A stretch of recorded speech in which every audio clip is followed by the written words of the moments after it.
समारोह के हमारे अध्यक्ष माननीय श्री चैन सिंह जी राजपुरोहित, हमारे समारोह के मुख्य वक्ता माननीय श्री सतीश कुमार जी, मुख्य अतिथि श्री मुरारीलाल जी गुप्ता, विशिष्ट अतिथि श्रीमती अर्चना मीणा, विशिष्ट अतिथि श्री देवेंद्र कुमार जी भारद्वाज, कृपया मेरा निवेदन है मंच पर आएं, अपना आसन ग्रहण करें।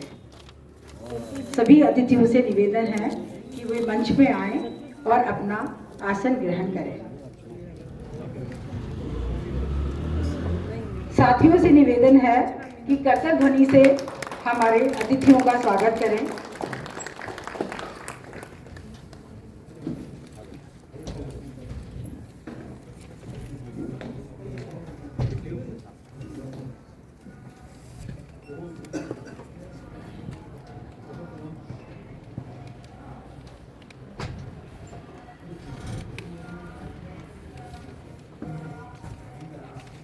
आज के इस समारोह में मैं हमारे समारोह के अध्यक्ष माननीय श्री चैन सिंह जी राजपुरोहित, हमारे प्रमुख वक्ता माननीय श्री सतीश कुमार जी, हमारे मुख्य अतिथि श्री मुरारीलाल जी गुप्ता, विशिष्ट अतिथि श्रीमती अर्चना जी मीणा एवं विशिष्ट अतिथि श्री देवेंद्र कुमार जी भारद्वाज का मैं स्वयं की ओर से और स्वावलंबी भारत अभियान की ओर से हार्दिक स्वागत करती हूँ, अभिनंदन करती हूँ। इस कार्यक्रम की विधिवत शुभारंभ करने के लिए मैं मंच पर आसीन हमारे सभी अतिथियों से आग्रह करूंगी कि वे दीप प्रज्वलन करके भारत माता के चरणों में वंदन और पुष्प अर्जन करके इस उत्सव का आगाज करें। आप सभी करतल ध्वनि से इस आगाज के सहभागी बने।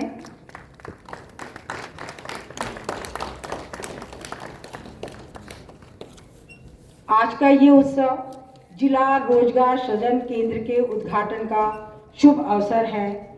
इस अवसर पर मेरी हम सभी की ये कामना है, सभी की ये आकांक्षा है कि दीपक की लौ की भांति हम अपने देश के, अपने राज्य के युवाओं के भविष्य को आलोकित करें, उन्हें सुनहरा बनाएं, उन्हें चमकदार बनाएं, उन्हें तराशें।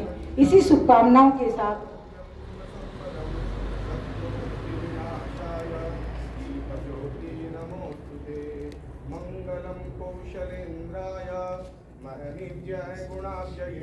चक्रवर्ती धनुर्जाय सर्वभूमाय मंगलम।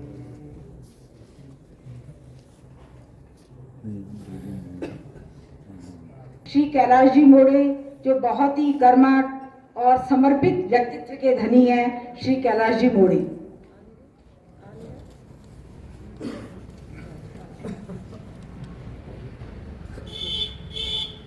सभी को नमस्कार। स्वावलंबी भारत अभियान की ओर से उद्घाटित रोजगार सृजन केंद्र के इस कार्यक्रम में मंचस्थ अतिथियों का परिचय कराने का जिम्मेदारी मुझे सौंपी है आज की संचालिका श्रीमती अलकाजी शर्मा जी ने। अलकाजी शर्मा जी का भी मैं परिचय करा देता हूँ संक्षिप्त में। अलकाजी शर्मा जी रिटायर्ड एफए है और स्वदेशी जागरण मंच में आर्थिक चिंतन विषय की जयपुर महानगर की प्रमुख है।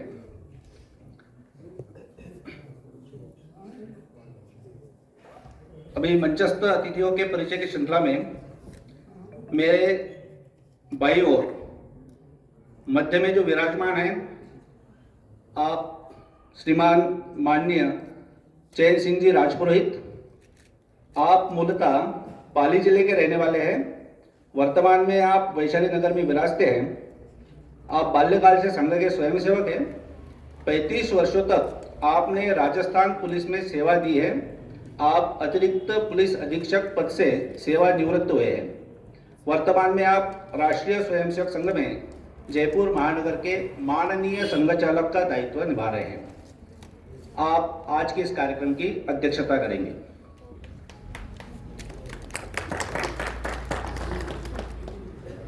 हमारे आज के कार्यक्रम के मुख्य अतिथि श्री मुरारी लाल जी गुप्ता, आप मूलतः उत्तर प्रदेश के अलीगढ़ जिले के निवासी हैं।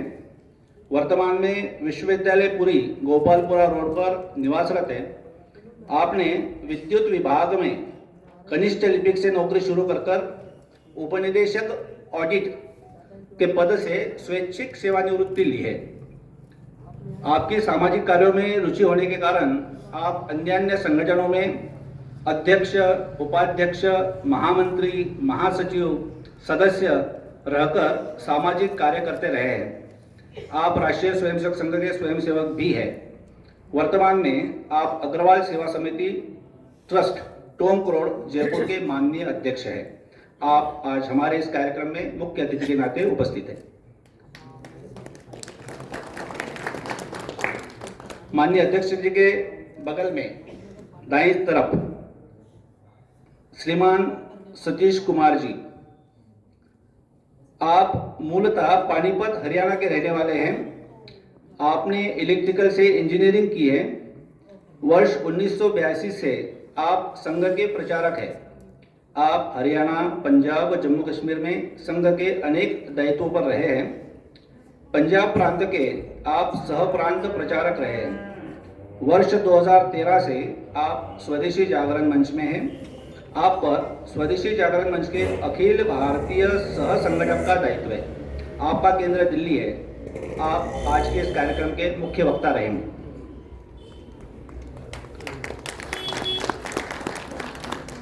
मंच पर अंत की कुर्सी पर विराजमान श्रीमती अर्चना मीना जी,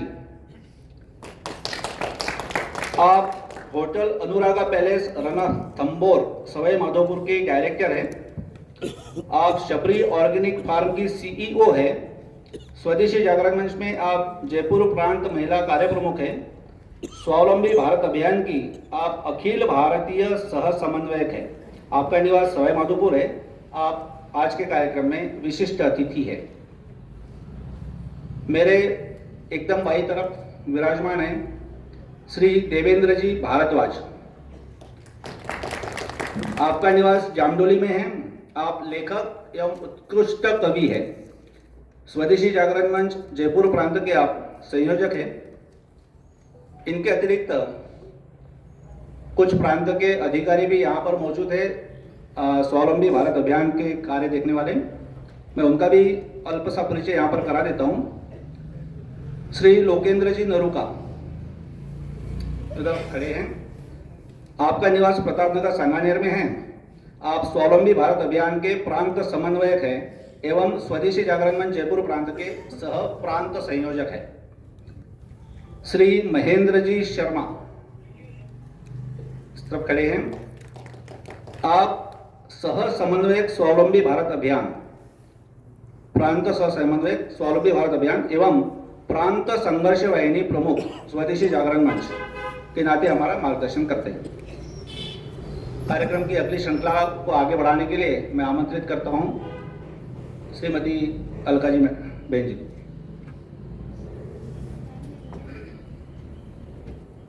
साथियों, बहुत ही सौभाग्य का विषय है कि हमारे इस अवसर पर हमें विभिन्न संगठनों के प्रमुख लोग हमारे मध्य मंच पर उपस्थित हैं।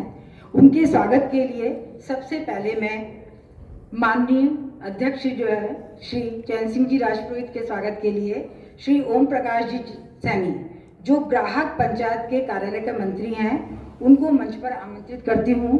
वो हमारे अध्यक्ष महोदय को दुपट्टा पहनाकर उनका स्वागत करें। आपकी तरफ से मुझे तालियों की अपेक्षा है। वो निरंतर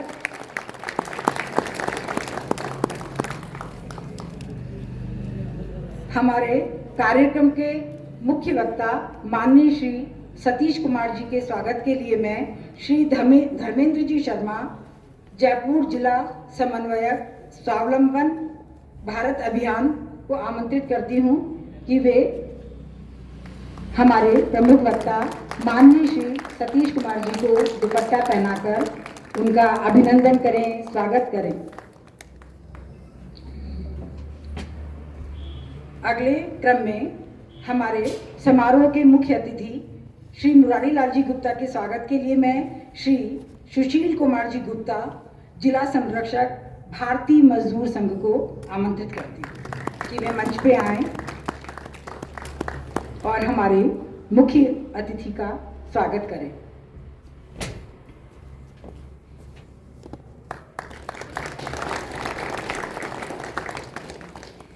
समारोह की विशिष्ट अतिथि श्रीमती अर्चना मीणा जी के स्वागत के लिए मैं श्रीमती डॉक्टर पुनीता जी व्यास को आमंत्रित करती हूँ।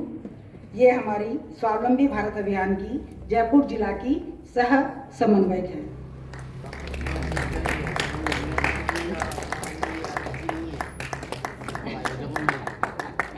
बिल्कुल सही कह रहे हैं आप।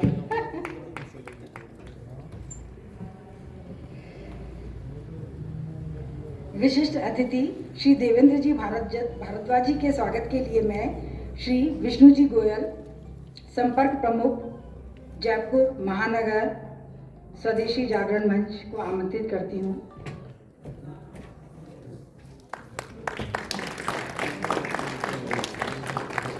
बहुत पावन अवसर है, बहुत सुनहरा अवसर है। ऐसे पल के साक्षी हमारे प्रमुख संगठनों के प्रमुख लोग हमारे मध्य हैं, हमारी प्रेरणा के लिए, हमारे उत्साहवर्धन के लिए।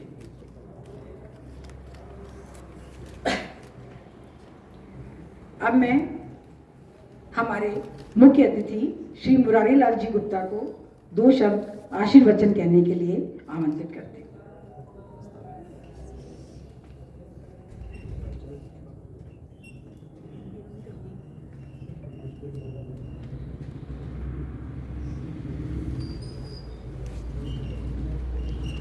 मंचासीन सभी पदाधिकारी, साथियों, बहनों, आज ये स्वर्ण अवसर है कि एक स्वरोजगार केंद्र का यहाँ उद्घाटन किया जा रहा है। मैं अपेक्षा करता हूँ कि इससे हमारे जो नवयुवक हैं उनको अपने रोजगार को प्राप्त करने के लिए बहुत ही उत्साहजनक संबल मिलेगा। मैं आशा करता हूँ कि आप सभी का पूरा सहयोग मिलेगा। धन्यवाद।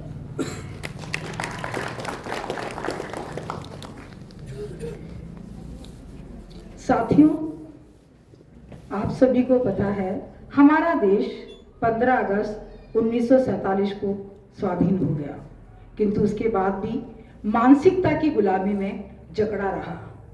हम लोग हमारे देश की, हमारी संस्कृति की स्वस्थ परंपराओं को, श्रेष्ठ परंपराओं को कमतर आंकने लगे और पाश्चात्य शैली की तरफ दौड़ने लगे। कृषि को, व्यवसाय को छोटा समझने लगे, नौकरी को बेहतर समझने लगे। किंतु साथियों, अब देश करवट बदल रहा है। हमारे देश को विश्व पटल पर सम्मान दिलाने के लिए, ऊंचाइयों के शिखर पे पहुंचाने के लिए सभी कॉर्नर से विभिन्न स्तरों पर भागीरथ प्रयास किए जा रहे हैं। उस प्रयासों में, उस महान यज्ञ में आज का ये जिला रोजगार सृजन केंद्र का उद्घाटन एक छोटी सी आहुति है।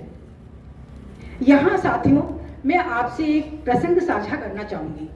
प्रसंग है राम सेतु और गिलहरी का। राम सेतु का निर्माण हो रहा था, लंका समुद्र पार करके जाना था। वानर सेना नल और नील उस पर शिलाओं पर प्रभु श्री राम का नाम लिखकर, प्रभु श्री राम का स्पर्श कराकर राम सेतु के निर्माण के कार्य में लगे हुए थे। क्या देखते हैं कि एक गिलहरी पानी में जाती है, भीगती है, समुद्र के किनारे आती है, रेत में लोटपोट होती है और शिलाओं में जाकर बीच में अपनी रेत को झाड़ आती है। वापस समुद्र के पानी में भीगती है, किनारे आती है, समुद्र में लोटपोट होती है और अपनी रेत को शिलाओं के बीच में जो कुछ गैप होता है, कुछ जगह होती है, वहां झाड़ आती है। सब लोग अचंभित हैं। प्रभु श्री राम ने पूछा, कुछ वानरों ने थोड़ा सा मजाक भी बनाया, प्रभु श्री राम ने पूछा, तुम ऐसा क्यों कर रही हो? गिलहरी का जवाब था, प्रभु मैं इस पुण्य काम में बड़ी बड़ी शिलाओं को ढोकर सेतु निर्माण के काम तो नहीं कर सकती हूँ, पर इस पुण्य काम में मैं शिलाओं के बीच में जो जगह है उसमें अपनी रेत झाड़कर उसको जोड़ने के पुण्य काम में मैं भी सहयोग करना चाहती हूँ। तो आज का ये जिला रोजगार सृजन केंद्र उस गिलहरी की भांति एक छोटा सा प्रयास है, जिसका प्रमुख उद्देश्य क्या रहेगा? ये रहेगा हमारे युवाओं को मूल मंत्र देना, प्रेरित करना कि आप रोजगार देने वाले बने, रोजगार मांगने वाले नहीं। आप रोजगार सृजन करें। केंद्र सरकार के द्वारा, राज्य सरकारों के द्वारा बहुत सी ऐसी कौशल योजनाएं, स्किल डेवलपमेंट योजनाएं शुरू की गई हैं। आप अपने पैशन के हिसाब से, अपनी रुचि के हिसाब से, संभावनाओं के हिसाब से अपने कौशल को निखारें, अपनी जो क्रिएटिविटी है उसको तराशें और अपना खुद का रोजगार शुरू करें और अपने देश के बेरोजगारी की जो दंश है, जो आर्थिक प्रगति है, उसमें अपना सहयोग दें। ये इस रोजगार केंद्र का उद्देश्य रहेगा। और अधिक प्रकाश के लिए मैं हमारी विशिष्ट अतिथि श्रीमती अर्चना जी मीणा को आमंत्रित करती हूँ।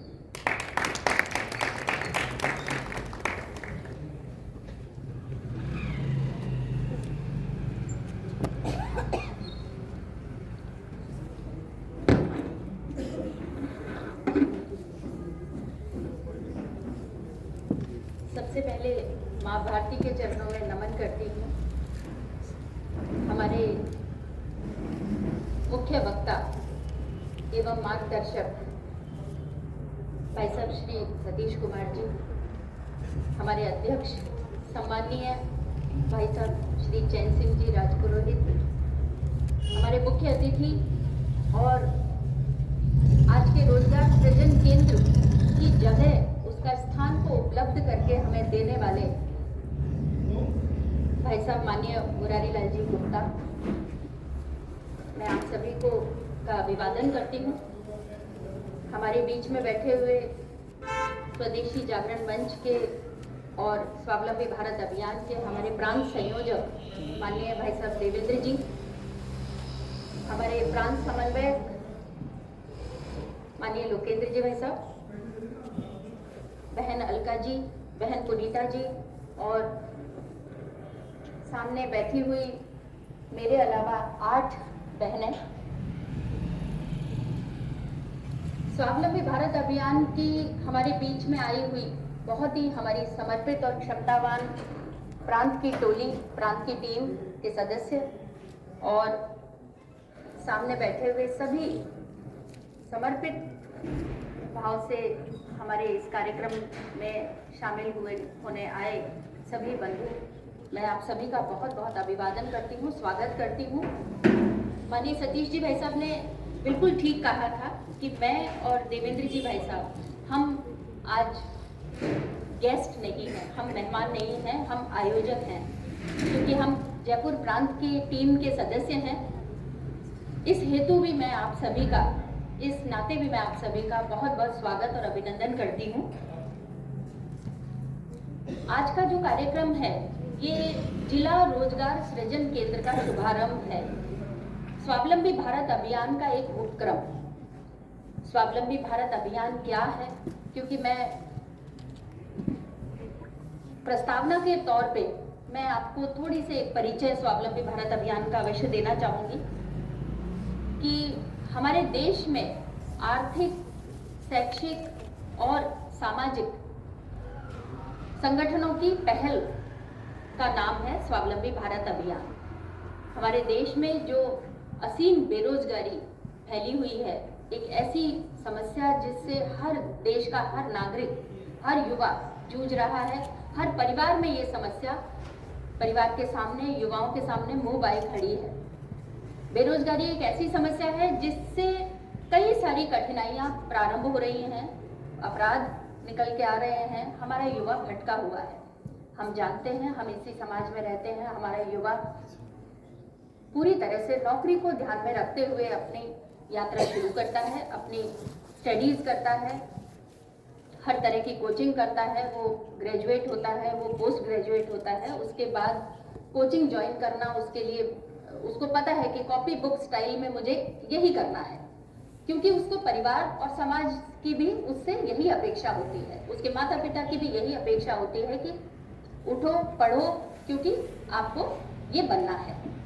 उसके सामने एक ही लक्ष्य होता है। ऐसा करते करते वो हर तरह की कोचिंग करता है, वो रेलवे की भी परीक्षा देता है, वो बैंक की भी परीक्षा देता है, वो यूपीएससी भी देता है, वो हर तरह की क्लरिकल एग्जाम भी देता है, क्योंकि हमारी ये जो इसका पूरा साक्षी है, हमारी ये जो टोंक रोड और गोपालपुरा बाईपास पे खड़े हुए बड़ी बड़ी इमारतें, जो कि देखते देखते पिछले कुछ सालों में वो इमारतें कहाँ से कहाँ बन गई हैं, कोचिंग हब्स जिसमें वो युवा जाता है और जाने के बाद वो 30-32 साल तक ओवर एज जब तक नहीं हो जाता तब तक वो युवा कोचिंग प्राप्त करता है और सरकारी नौकरी के लिए करता है। स्वावलंबी भारत अभियान ये इसी से प्रेरित होकर बना हुआ एक अभियान है। जब युवा 30-32 साल का होता है तो हम अच्छी तरह से जानते हैं, क्योंकि हमारे देश की जो बेरोजगारी का आंकड़ा है, हमारे युवा करीब 37 से 38 करोड़ युवा आज हमारे देश में आज उपलब्ध हैं। इतनी बड़ी युवा शक्ति हमारे देश में आज है और उसके एवज में मुश्किल से 6.5 से 7% नौकरियां सरकारी और गैर सरकारी हमारे देश में उपलब्ध हैं। तो किस प्रकार उन युवाओं को नौकरी मिल सकती है, इसका अनुमान हम लगा सकते हैं। ऐसे में हमारी जो संगठनों ने ये पहल की और स्वावलंबी भारत अभियान जैसे एक अभियान का, एक कल्पना का साक्षात एक जन्म हुआ और इस प्रकार कुछ आर्थिक संगठन सबसे पहले सामने आए। स्वदेशी जागरण मंच ने इसकी पहल की, इसका नेतृत्व किया। लघु उद्योग भारती, ग्राहक पंचायत, सहकार भारती और किसान संघ, मजदूर संघ, अखिल भारतीय विद्यार्थी परिषद, विश्व हिंदू परिषद, भारतीय शिक्षण मंडल, राष्ट्रीय वनवासी कल्याण, भारतीय जनता पार्टी, पर्यावरण गतिविधि, दीनदयाल शोध संस्थान और सक्षम, इस तरह से 15 संगठन आज स्वावलंबी भारत अभियान में जुड़ चुके हैं और एक साथ कदम से कदम मिलाकर, कंधे से कंधा मिलाकर खड़े हैं और काम कर रहे हैं। मैं आपको अभियान की एक संरचनात्मक ढांचा आपको बता सकती हूँ कि हमारे देश में 45 प्रांत, 11 क्षेत्र और लगभग 750 जिले हैं। सभी 45 प्रांतों में 30 से 35 कार्यकर्ताओं की टीम आज बनकर तैयार खड़ी है। इन सभी संगठनों का समावेश उस टीम में हुआ है। हर संगठन से 2-2, 3-3 कार्यकर्ता इस टीम में ज्वाइन हुए हैं। हर संगठन ने केंद्रीय स्तर पर बैठकें चली हैं। उसके बाद में प्रांतीय कार्यशालाओं के रूप में एक बहुत बड़ी ट्रेनिंग और प्रशिक्षण हमारे प्रांतीय लेवल पे हुआ है। फिर करीब 750 जिलों में से लगभग 650 जिलों में आज हमारी 26, 27, 30 लोगों की टीम आज तैयार है और इस प्रकार टीमों का प्रशिक्षण हो चुका है और ये टीम स्वावलंबी भारत अभियान को आगे ले जाने के लिए, उसको धरातल पर उतारने के लिए तैयार है। स्वावलंबी भारत अभियान एक विकेंद्रीकरण की सोच लेकर चला हुआ अभियान है। हम जानते हैं कि केंद्र की योजनाएं जिले में आते आते और जिले से पंचायत लेवल तक आते आते वो 15 से 20% रह जाती है। इसके साक्षी हम सभी हैं। हम कहीं ना कहीं हमें अनुभव इस बात का है, इसीलिए हमने जिले को सेंट्रिक रखकर इस अभियान की रचना सोची गई है।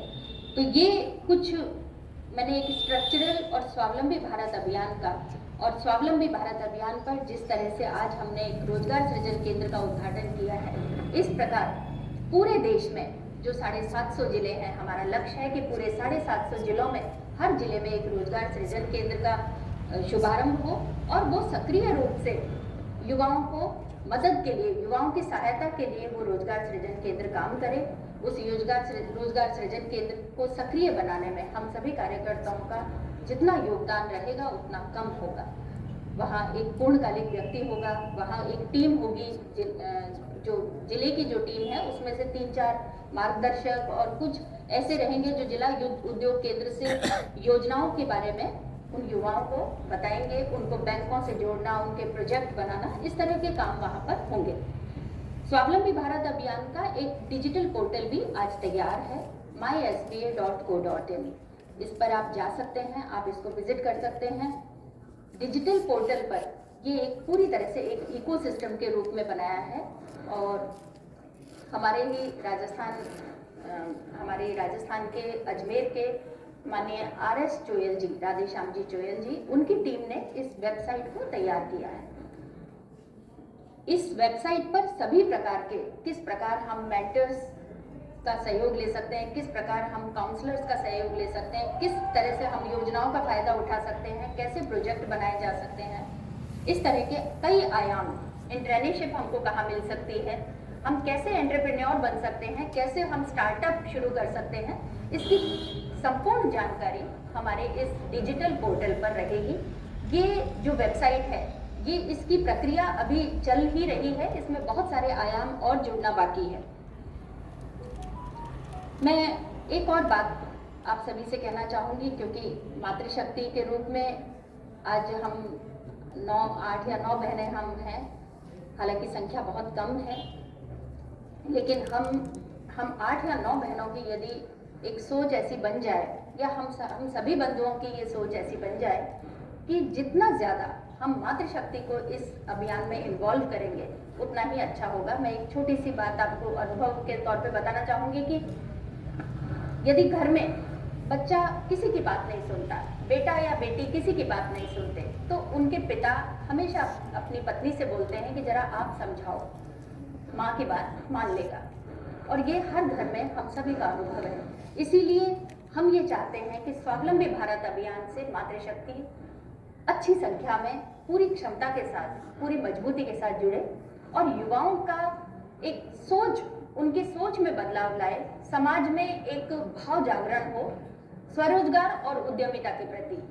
स्वरोजगार और उद्यमिता के प्रति जब तक भाव जागरण नहीं होगा, जिस प्रकार सरकारी नौकरियों के प्रति भाव जागरण हुआ है, वो हम जानते हैं, हमारा इतिहास गवाह है कि वो अंग्रेजों ने ये भाव जागरण सरकारी नौकरियों के प्रति हमारे समाज में किया है। हमारा समाज बहुत ही समृद्ध, पूरी तरह से आत्मनिर्भर समाज हुआ करता था, भारत का समाज, जिसको सरकारी नौकरियों की तरफ मोड़ा गया अंग्रेजों के द्वारा। लेकिन आज एक महती आवश्यकता है हमारे देश में कि फिर से हमारे युवाओं को, हमारी महिलाओं को स्वरोजगार और उद्यमिता की तरफ उनको दिशा दिखाई जाए, क्योंकि उद्यमिता ही एक ऐसा मार्ग है जिससे हम अपने देश को आगे बढ़ा सकते हैं, फिर से सोने की चिड़िया बना सकते हैं। मैं अधिक समय ना लेते हुए कुछ पंक्तियां आपके सामने बोलना चाहूँगी। ग्राम ग्राम उद्योग लगाएं, हस्तकला सरसाएं हम, भरे रहें भंडार सभी के, अधिक अन्न उपजाएं हम। घर घर दीप जले लक्ष्मी के, गीत खुशी के गाएं हम। भारत भूखा वाहक जगाने, स्वदेशी की तान चले, लिए स्वदेशी मंत्र आज फिर, बालक वृद्ध जवान चले।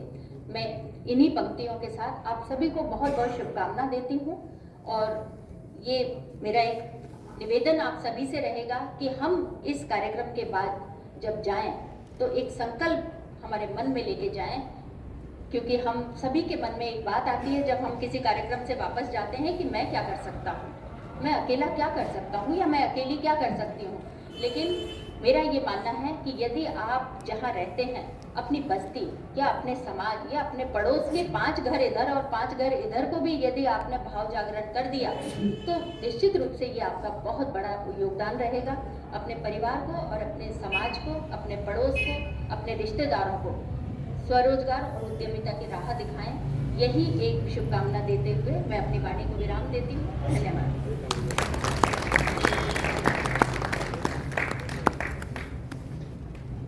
धन्यवाद आदरणीय श्रीमती अर्चना मीणा जी। उन्होंने बहुत ही खूबसूरत तरीके से स्वावलंबी भारत अभियान की रूपरेखा हमारे समक्ष रखी है।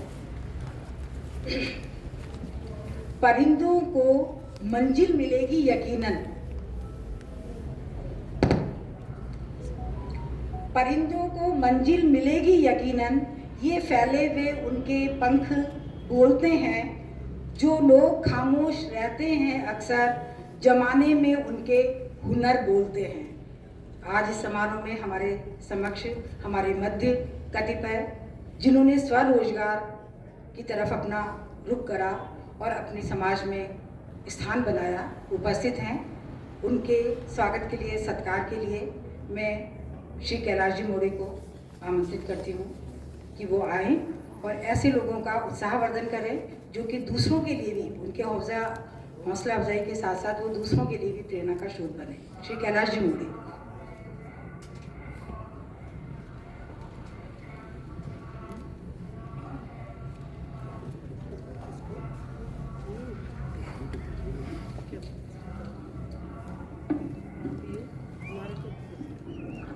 जैसा कि आज का विषय चल रहा है स्वरोजगार, तो हमारे इस जयपुर में भी कई लोगों ने स्वयं के बलबूते पर स्वरोजगार शुरू किया है।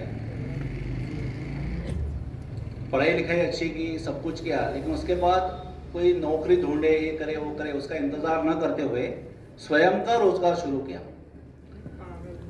हमारे बीच में उपस्थित है श्रीमती रेखा अग्रवाल जी। मैं रेखा अग्रवाल जी को आमंत्रित करता हूं। आपने प्रधानमंत्री कौशल केंद्र से प्रशिक्षण प्राप्त किया है और स्वयं का बुटीक शुरू किया। अभी आप अपने साथ 2 लोगों को रोजगार भी दे रखा है। आप प्रतिमाह लगभग 15 से 20 हज़ार रुपये आप इस बुटीक से कमा रही है। आपका स्वयं का रोजगार है, स्वयं का।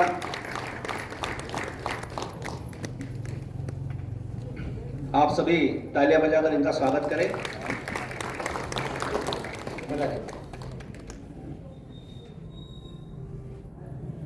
तालियां बजा के रहे।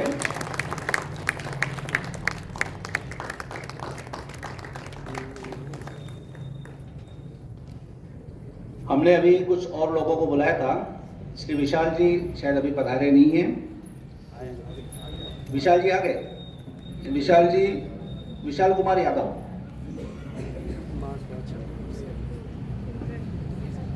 आप यहाँ पर जो बैठे हुए लोग हैं, आप सभी जानते हैं, आप छाछ खरीदते हैं, सभी खरीदते हैं, लेकिन छाछ की कीमत कितनी हो सकती है? क्या कोई जान सकता है, बता सकता है? 20 रुपये लीटर, 30 रुपये लीटर, 40 रुपये लीटर। लेकिन हमारे इसी भीड़ में एक व्यक्ति ऐसा भी है जो इसी छाछ को 350 रुपये लीटर बेचता है। और भाई साहब कह रहे हैं अभी 750 रुपये तक की रेट चली गई है। तो क्या ऐसा भी हो सकता है? ऐसा संभव है। और इसी असंभव को संभव करने वाले हेमंत जी शर्मा हमारे बीच में उपस्थित है। मैं उनसे निवेदन करता हूं कि पधारे।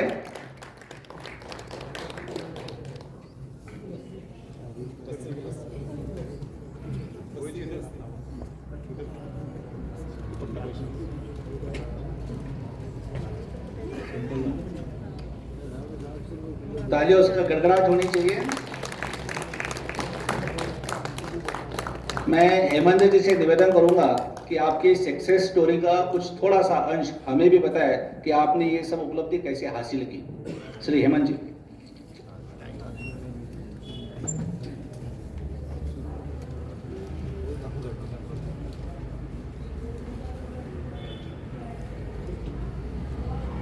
सभी को प्रणाम। मंच पे विराजमान सभी आदरणीय सम्मानीय लोग एवं यहाँ पे सभी आप लोग एक प्रेरणा स्रोत की तरह बैठे हुए हैं। बेसिकली हमने एक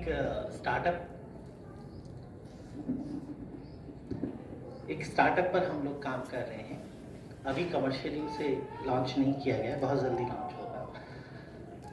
इसका नाम हमने रखा है लस्सी मेड इन बस्सी। लस्सी एक कॉमन प्रोडक्ट है जो कहीं भी आपको मिल जाएगा, हर कोई उसे पसंद करता है। केवल भारत में नहीं, दुनिया के हर देश में लस्सी और छाछ अलग अलग नाम से पिए जाते हैं। प्रोबायोटिक ड्रिंक्स है। हमने जो इन्वेंशन किया है वो इसके टेस्ट को रिडिफाइन किया है। हम हज़ारों साल पुराना टेस्ट इस ज़माने में लेकर आए हैं, इसलिए हम उसे प्रीमियम रेट्स पे लॉन्च कर रहे हैं। क्योंकि ये जो टेस्ट है, जो प्रोडक्ट्स है, ये कंज्यूमर्स के द्वारा आशीर्वादित है। कोई मार्केटिंग या कोई टेक्निक नहीं है, बस जैसे ही हम उस टेस्ट को लोगों तक पहुंचाते हैं, लोगों को वो चाहिए। और इसके अलावा हम इसको मुंबई में लॉन्च कर रहे हैं। मेरी बस्सी यानी बस्सी यहाँ पे जो लोकल तहसील है वहाँ बनता है और ये एक हैंड क्राफ्टेड प्रोडक्ट है। दुनिया की जितनी भी डेयरी कंपनीज हैं जो एक पैकेजिंग में प्रोडक्ट को डिलीवर करती है, चाहे वो लस्सी है, मिल्क शेक है, फ्लेवर्ड मिल्क है, छाछ है या कर्ड है या योगर्ट है, वो उसे मशीनों से बनाती है।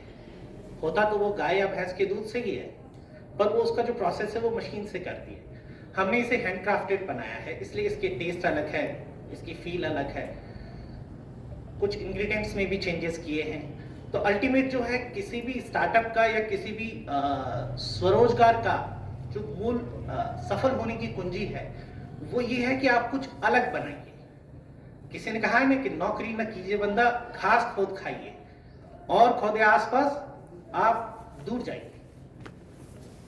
तो ये एक इसी तरह का प्रयास है। इसमें कोई टेक्नोलॉजी हम विशेष रूप से लाए नहीं। हमने कुछ भारत के जो प्राचीन ग्रंथ है जैसे श्री चरक संहिता है, श्री सुश्रुत संहिता है, उनको स्टडी किया, मार्केट में रिसर्च किया। मार्केट में आप कोई भी स्टार्टअप या कोई भी उपक्रम लाना चाहते हैं तो सबसे पहले हमें प्रॉब्लम्स पर रिसर्च करना चाहिए कि जो कस्टमर्स हैं उनको क्या प्रॉब्लम है, क्या है जो कंपटीशन में भी कोई नहीं बेच रहा है, व्हाट इज डिफरेंट जिसे हम अलग से बेच सकते हैं। हम जब भी कोई नई चीज लाएं हम ट्राई करें कि उसे मार्केट में हम स्टडी करके लाएं ताकि हमें कंपटीशन का सामना नहीं करना पड़े, उसमें हमारी लागत भी कम लगेगी। एक मैं और चीज कहना चाहता हूं, हमें जुगाड़ की पद्धति पर फोकस करना चाहिए। पैसे की आवश्यकता नहीं है। जुगाड़ की पद्धति आपको कोई भी प्रोडक्ट को अच्छा बनाने में मदद कर सकती है। आपको उसके बेंचमार्क फिक्स करने होंगे कि मेरी प्रोडक्ट क्वालिटी इसके अकॉर्डिंग होनी चाहिए, प्राइस अमूल के अकॉर्डिंग होनी चाहिए, डिस्ट्रीब्यूशन ऐसा होना चाहिए। ये आप खुद ही तय कर सकते हैं। And it is very easy कि आप किसी आइटम को मार्केट में इंट्रोड्यूस कर रहे हैं, उसका असफल होना या उसका सफल होना ये पूरा निर्भर करता है कंज्यूमर्स पर, कस्टमर्स पर। जितना जल्दी और जितना अच्छे तरीके से हम ग्राहकों तक अप्रोच बनाएंगे हमारा प्रोडक्ट कामयाब होगा। एक प्रोडक्ट की कामयाबी एक स्टार्टअप की कामयाबी है, एक स्टार्टअप की कामयाबी एक एंटरप्रेन्योर की कामयाबी है और एक एंटरप्रेन्योर की कामयाबी एक इकोसिस्टम की कामयाबी में योगदान देती है। धन्यवाद।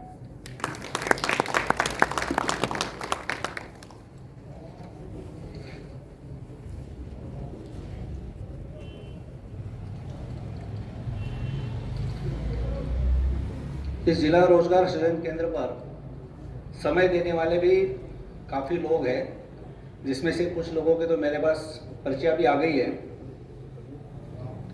श्री महेंद्र जी शर्मा, आप महीने में 2 दिन इस केंद्र को संभालेंगे।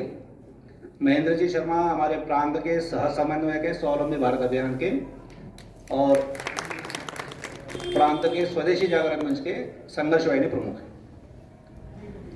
ऐसे ही श्री धर्मेंद्र जी शर्मा पुरुषोत्तम जी, आपने भी तय किया है कि आप भी महीने में 2 दिन यहाँ पर देंगे। इसी प्रकार जब मेरी हेमंत जी से बात हो रही थी तो हेमंत जी स्वयं भी कह रहे थे कि मैं भी 2 दिन यहाँ पर दूंगा, 2 घंटे दूंगा। रोजाना 2 घंटे यहाँ पे सभी लोगों के लिए उपस्थित रहूंगा। आपकी कोई भी क्वेश्चन है बिजनेस करने से रिलेटेड, पैसे की रिक्वायरमेंट नहीं है, बिलीव मी। जोरदार पहले से स्वागत करें, ऐसी घोषणा होगा। तो केवल हमें डिस्कस करना है, मेरे पास कोई ज्ञान भी नहीं है, पर आप जो बोलेंगे, आपके जो थॉट्स हैं मैं उन्हें रखूंगा मेरे पैमाने पर, उनमें जो भी करेक्ट हो सकेगा। पर हमें डे टू डे छोटी छोटी एक्टिविटी से स्टार्ट करके आप एक दिन खुद ही ढूंढ लेंगे कि आपको करना क्या है। ठीक है अमन जी, ठीक है। बिल्कुल। हमारे महानगर के सभी कार्यकर्ता यहाँ पर उपलब्ध रहेंगी हमेशा के लिए। अधिकतर समय 2 बजे के बाद का ही रहेगा और 2 बजे से लेकर 5-6 बजे तक यहाँ पर कोई ना कोई कार्यकर्ता अवश्य आपको मिलेगा। जो जिला रोजगार सृजन केंद्र की टोली का गठन किया गया है, जिसकी घोषणा के लिए मैं आमंत्रित करता हूँ श्रीमान देवेंद्र जी भारद्वाज जी को।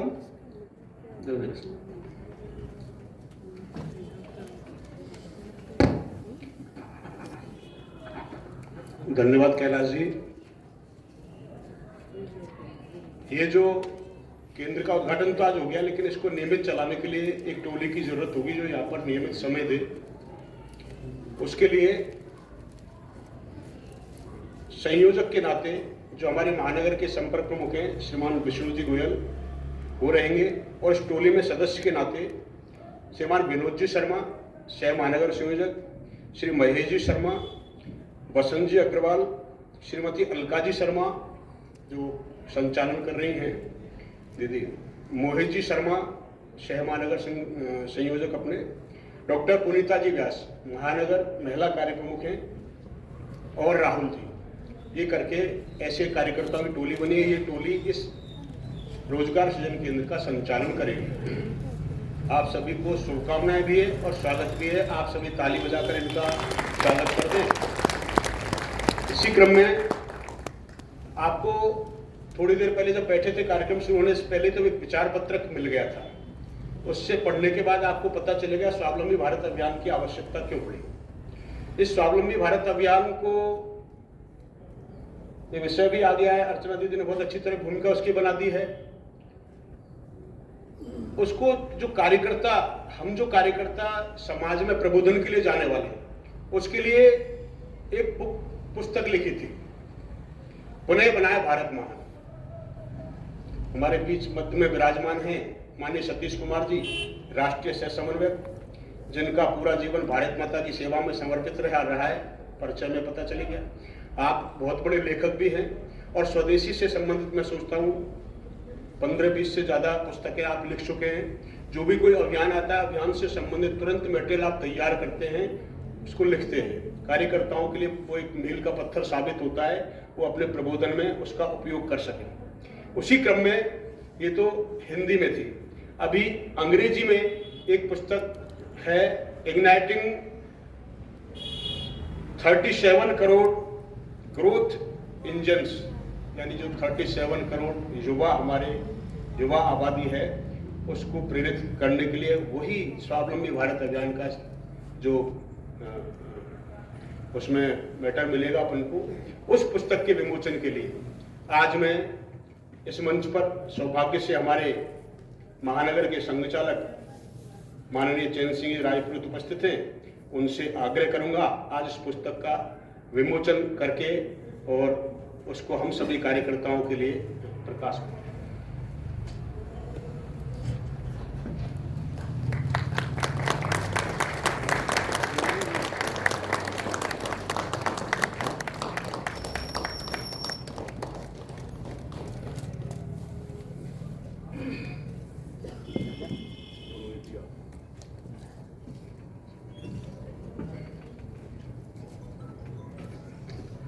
अभी थोड़ी देर पहले आपने लस्सी का स्वाद लिया था,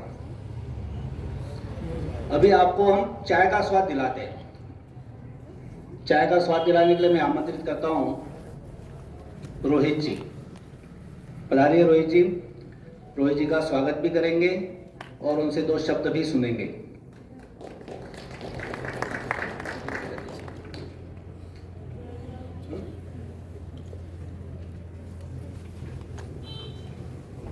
आप रोहित जी हैं, आपके जयपुर में रोहित चायवाला के नाम से, चायवाला के नाम से आउटलेट्स चलते हैं। अभी चाय में क्या कमाल करते हैं ये उन्हीं की मुंह से हम सुनेंगे। संक्षिप्त में अपना बताएं।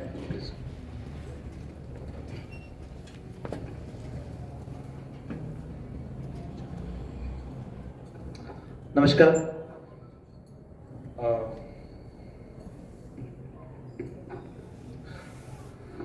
मेरा परिचय रोहित कुमार शर्मा है और चायवालास के नाम से जयपुर से मैंने अपना स्टार्टअप शुरू किया आज से लगभग 4.5 साल पहले। अभी जयपुर में हमारे टोटल 4 आउटलेट्स हो गए हैं। इसके अलावा हम जयपुर से बाहर और राजस्थान से बाहर भी अपनी शाखाएं कंटिन्यू खोल रहे हैं। तो 2018 में मैंने स्टार्टअप शुरू किया और मुझे नहीं लगता कि यहाँ पर मुझे ज़्यादा कुछ कहना चाहिए, क्योंकि सभी जो बैठे हैं वो उनसे मैं सीख सकता हूँ, सिखा नहीं सकता हूँ। लेकिन मैं इतना कहूँगा कि जब मैंने आज से 4.5 साल पहले चाय वाला स्टार्ट किया था, तो एक 5 लाख रुपए के एक निवेश से मैंने इसको कार्य शुरू किया था। और वो 5 लाख रुपए मैंने बाजार से 10 रुपए प्रति सैकड़ा दर से लेकर मेरा काम शुरू किया था उस समय। और आज चायवालास की मार्केट वैल्यू अभी रिसेंटली डिजीफेस्ट 3.0 में हुए स्टार्टअप इस डेक में 4 करोड़ रुपीस है। ये सभी आप सभी का आशीर्वाद और दुआओं से संभव हुआ है। धन्यवाद।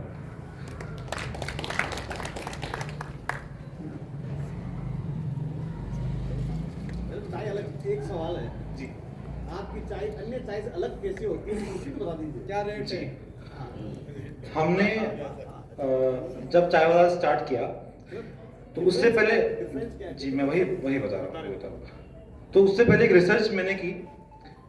उस रिसर्च में मैंने देखा कि आम तौर पर जहां हम अच्छी चाय की तलाश में 5 स्टार्स वगैरह में जाते हैं, तो वहां पर हमें चाय का एक इंटरनेशनल टेस्ट ऑफ टी मिलता है। और हमारे भारत में चाय की एक अद्भुत सुगंधित चाय आज भी हमारे गांव की टपरियों पे मौजूद है। हम उस चाय को अच्छी स्केल पे लेके आए। हमारी चाय की शुरुआत 40 रुपए से शुरू होती है और 100 रुपए 150 रुपए तक की भी रेट्स है। तो हमने मिट्टी के कुल्हड़ में देसी मसालों से बना हुआ जो मिश्रण है, उसका जो बेहतरीन स्वाद है उसको परोसा अच्छी स्केल पे। आज की डेट में जहां भी आप जाओगे तो आपको मार्केट के रेडीमेड मसालों से बनी हुई चाय या रेडीमेड फ्लेवर से बनी हुई चाय मिलेगी। हमारे यहाँ लगभग 36 प्रकार की चाय है, 36 वैरायटीज इन टी। और सभी पर्टिकुलर जिस फ्लेवर की है उस फ्लेवर से ऑर्गेनिकली वो बनती है।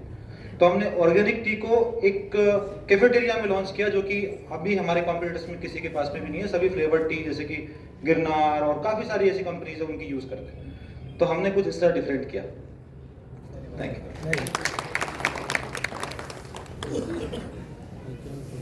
धन्यवाद रोहित जी, आपके इस अनुभव जो साझा किया है उससे जरूर लोगों को प्रेरणा मिलेगी और वो भी कुछ ना कुछ नया बेहतर कर पाएंगे। जिंदगी वक्त के बहाव में है, यहाँ हर इंसान तनाव में है। हमने लगा दिया इल्जाम पानी पर, ये नहीं देखा कि छेद नाव में है। हमने ये नहीं देखा कि कारण तो हमारी मानसिकता है। हमने सरकारी नौकरी को रोजगार माना, कृषि को या अपने खुद के व्यवसाय को रोजगार नहीं माना। हमें सही आईना दिखाने के लिए, हमें मार्गदर्शन के लिए, पथ प्रदर्शन के लिए मैं आज के समारोह के मुख्य वक्ता श्री माननीय सतीश कुमार जी को आमंत्रित करती हूँ। श्री सतीश कुमार जी।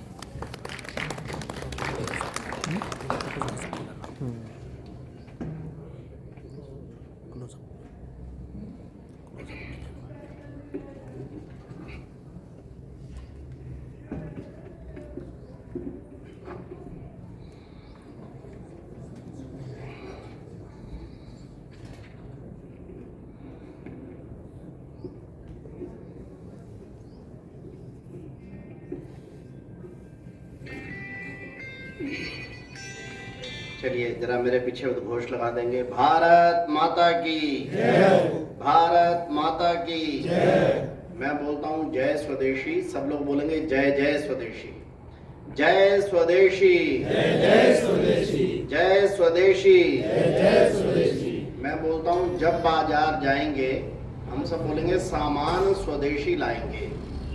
जब बाजार जाएंगे सामान स्वदेशी लाएंगे, जब बाजार जाएंगे सामान स्वदेशी लाएंगे। मैं बोलूंगा चाइनीज वस्तु छोड़कर हम सब बोलेंगे बोलो वंदे मातरम। चाइनीज वस्तु छोड़कर बोलो वंदे मातरम, चाइनीज वस्तु छोड़कर बोलो वंदे मातरम। मैं बोलता हूँ स्वरोजगार अपनाएंगे, सब लोग बोलेंगे देश समृद्ध बनाएंगे। स्वरोजगार अपनाएंगे, देश समृद्ध बनाएंगे, स्वरोजगार अपनाएंगे, देश समृद्ध बनाएंगे। मैं बोलता हूं गांव शहर की एक पुकार, आप सब बोलेंगे उद्यमिता और स्वरोजगार। ठीक है, गांव शहर की एक पुकार। पुकार, गांव शहर की एक पुकार, भारत माता की, भारत माता की। बहुत ही सम्माननीय हमारे इस जयपुर महानगर के राष्ट्रीय स्वयंसेवक संघ के माननीय संघचालक चैन सिंह राजपुरोहित जी, जो आज के हमारे इस कार्यक्रम की अध्यक्षता भी कर रहे हैं। उनके साथ ही बैठे श्रीमान मुरारीलाल गुप्ता जी, जो यहाँ श्री अग्रवाल समाज सेवा समिति ट्रस्ट के अध्यक्ष भी हैं, टोंक रोड यहाँ के अध्यक्ष भी हैं, और आपके ध्यान में आएगा काफी समाज सेवी भी हैं। श्रीमती अलका जी, जो बड़े उसका संचालन कर रही हैं। आप क्या कोई एजुकेशन से सेवा दे रही हैं? ऐसी लैंग्वेज में हमसे कैसे एफए में तो नहीं होती ऐसी लैंग्वेज। हिंदी लैंग्वेज रहा है। हाँ, जरा ठीक ठाक था। मैं आया तो चलो दिल्ली के किसी कार्यक्रम में बुलाना पड़ेगा भाई। हाँ, बड़े दिनों बाद ऐसे शब्दों के चयन के हिसाब से सुना। हमारे इस प्रांत के संयोजक श्रीमान देवेंद्र जी भारद्वाज और बहन श्रीमती अर्चना मीना जी, जो अखिल भारतीय सह समन्वयक हैं इस स्वावलंबी भारत अभियान की, सवाई माधोपुर में रहती हैं। और उतने ही सम्मानीय सामने बैठे बंधुओं और बहनों। बहनें तो जरा कम ही हैं, 3-4 थी वो निकल गई, बाकी 2 भी बैठी हैं कि इतनी देर हो गई भाई क्या करें। हाँ? जो भी हो, एक तो सबसे पहले मैं ये जो अपना श्री अग्रवाल समाज सेवा समिति ट्रस्ट है टोंक रोड, इसको बहुत बहुत बधाई देता हूं और इसको अभिनंदन करता हूं कि उन्होंने ऐसा एक पुनीत कार्य अपने यहां पर प्रारंभ किया, जिला रोजगार सृजन केंद्र को प्रारंभ करने का।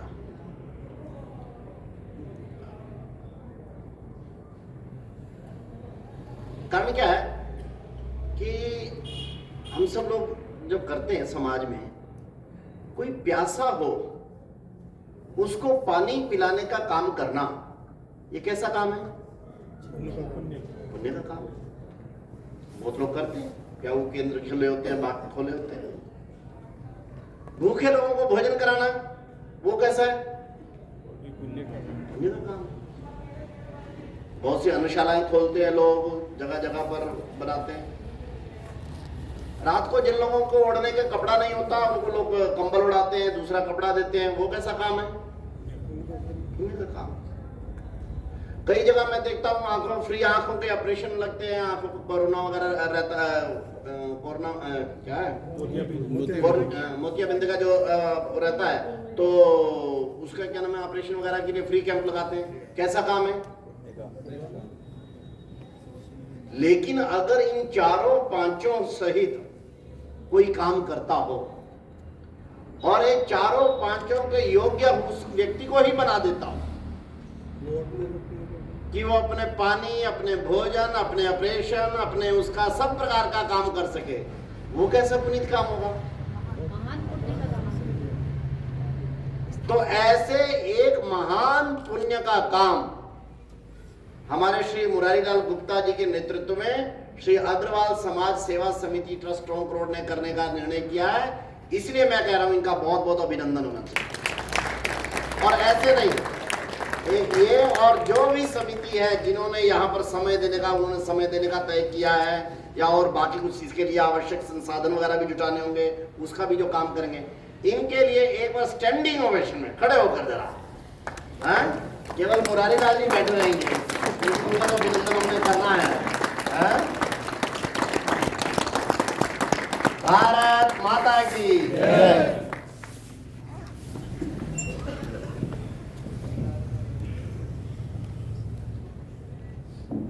और ये मैंने वैसे कोई करा, मुरारीलाल तो अपने आदमी है, ट्रस्ट का जगह दी, ये कितनी बात नहीं है। वास्तव में ये कार्य सारे देश में इस समय चल रहा है। हमारे जयपुर प्रांत में भी 7 क्या नाम है ऐसे रोजगार सृजन केंद्र खुले, और ये सारे देश के 700 से अधिक जिलों के अंदर इस समय पर जिला रोजगार सृजन केंद्रों की स्थापना करने का महापुनीत कार्य चल रहा है और इसकी साधना में संपूर्ण स्वदेशी जागरण मंच का एक एक कार्यकर्ता लगा है। ये अपने इन कार्यकर्ताओं के लिए भी धन्यता की बात है। कुछ तो भी स्वदेशी जागरण मंच का ये कार्यक्रम नहीं है ना, ये वास्तव में भारत के युवाओं की और युवाओं के लिए कहना चाहिए, क्योंकि अभी मुझे बता रहे थे यहां जो परीक्षा वगैरह हुई उसमें दूर से जिले वालों को इधर करने का कोई मूर्खतापूर्ण निर्णय कर दिया होगा सरकार के कुछ लोगों ने कि बीकानेर का बच्चा है वो जाके क्या नाम है दसुआ में या यहाँ पर जयपुर में आकर पेपर देगा, जयपुर का बच्चा जो है वो कहीं चुरू में जाकर पेपर देगा।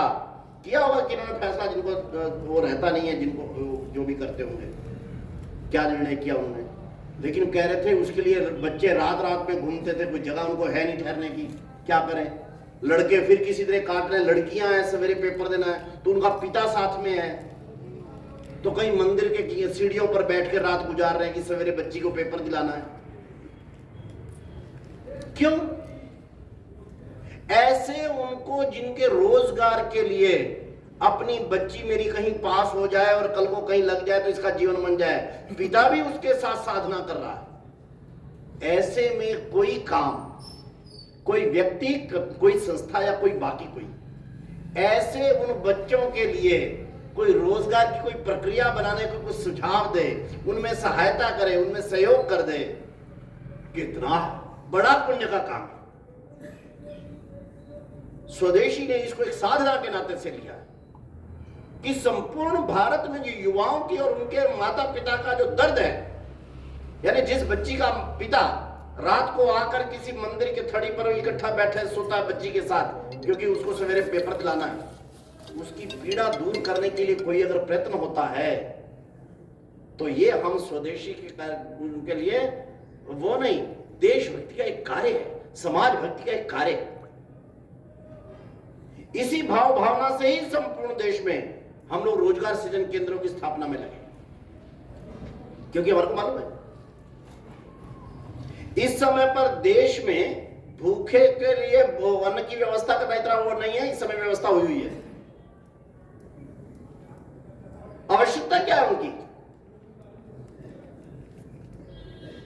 देश के युवाओं की, उनके माता पिता की, अगर जो भी सर्वे आ रहे हैं, जो भी पूछताछ करते हैं हम, एक ही बात आ रही है कि बच्चे का कहीं रोजगार लग जाए।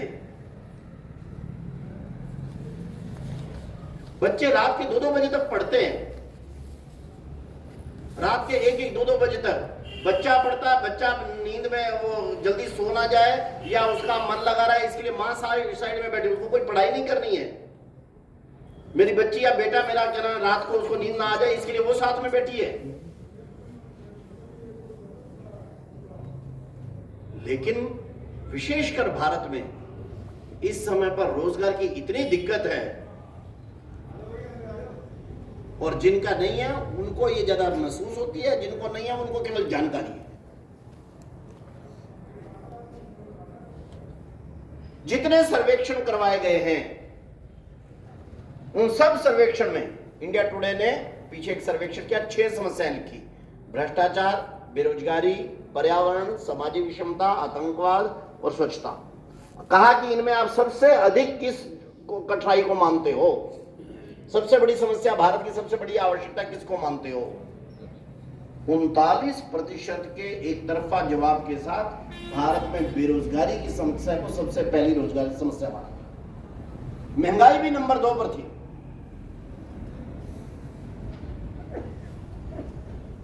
इसलिए स्वदेशी जागरण मंच और बाकी के 14 संगठन परिवार के, इन 15 संगठनों ने और 10 संगठन बाहर के, 9 संगठन बाहर के, इन 24 संगठनों ने यह फैसला किया कि भारत की जो सबसे बड़ी पेन है, सबसे बड़ी आवश्यकता है, इसको समाधान के लिए हम कुछ कर सकते हैं क्या?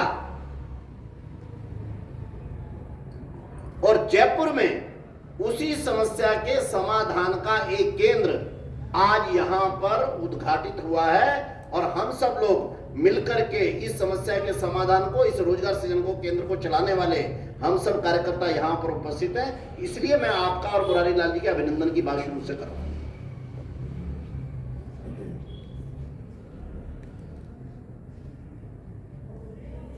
इसमें कुछ अवधारणाओं ने एक विषम परिस्थिति देश भर में खड़ी की है। इस समय पर जो सबसे ठीक ठाक सरकार हो सकती है, कम से कम केंद्र में है।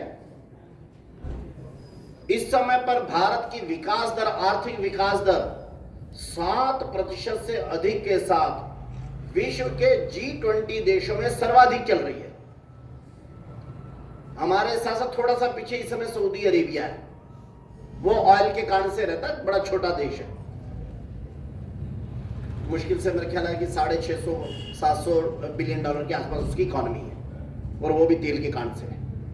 बाकी G20 कंट्री में किसी की भी जीडीपी, चीन इतना आर्थिक प्रगति करता हुआ, उसकी विकास दर, आर्थिक विकास दर 2.6 आई है। अमेरिका दुनिया का सुपर पावर 1.6, 2 क्वार्टर, 2 तिमाहियां तो उनकी नेगेटिव में गई है, रिसेशन में गई है, उसमें गई है। जापान इतना जबरदस्त इंफ्रास्ट्रक्चर, इतना जबरदस्त उनके पास R&D, ऑटोमोबाइल के राजा हैं दुनिया के। अमेरिका की 60% कारें जापान से जाती हैं, भारत की 65% कारें जापानी कंपनियों की हैं। दुनिया भर में जिनका ऑटोमोबाइल और इलेक्ट्रॉनिक्स में R&D का जबरदस्त मामला है। 1.3, 1.4 ग्रोथ है। भारत 7% के साथ ग्रोथ है। हम दुनिया की 5वीं बड़ी अर्थव्यवस्था बन गए हैं, और अभी अभी के जो प्रेडिक्शन आ रहे हैं कि हम 2028, 2029 होते होते तक ही दुनिया की 3री बड़ी अर्थव्यवस्था बनने जा रहे हैं।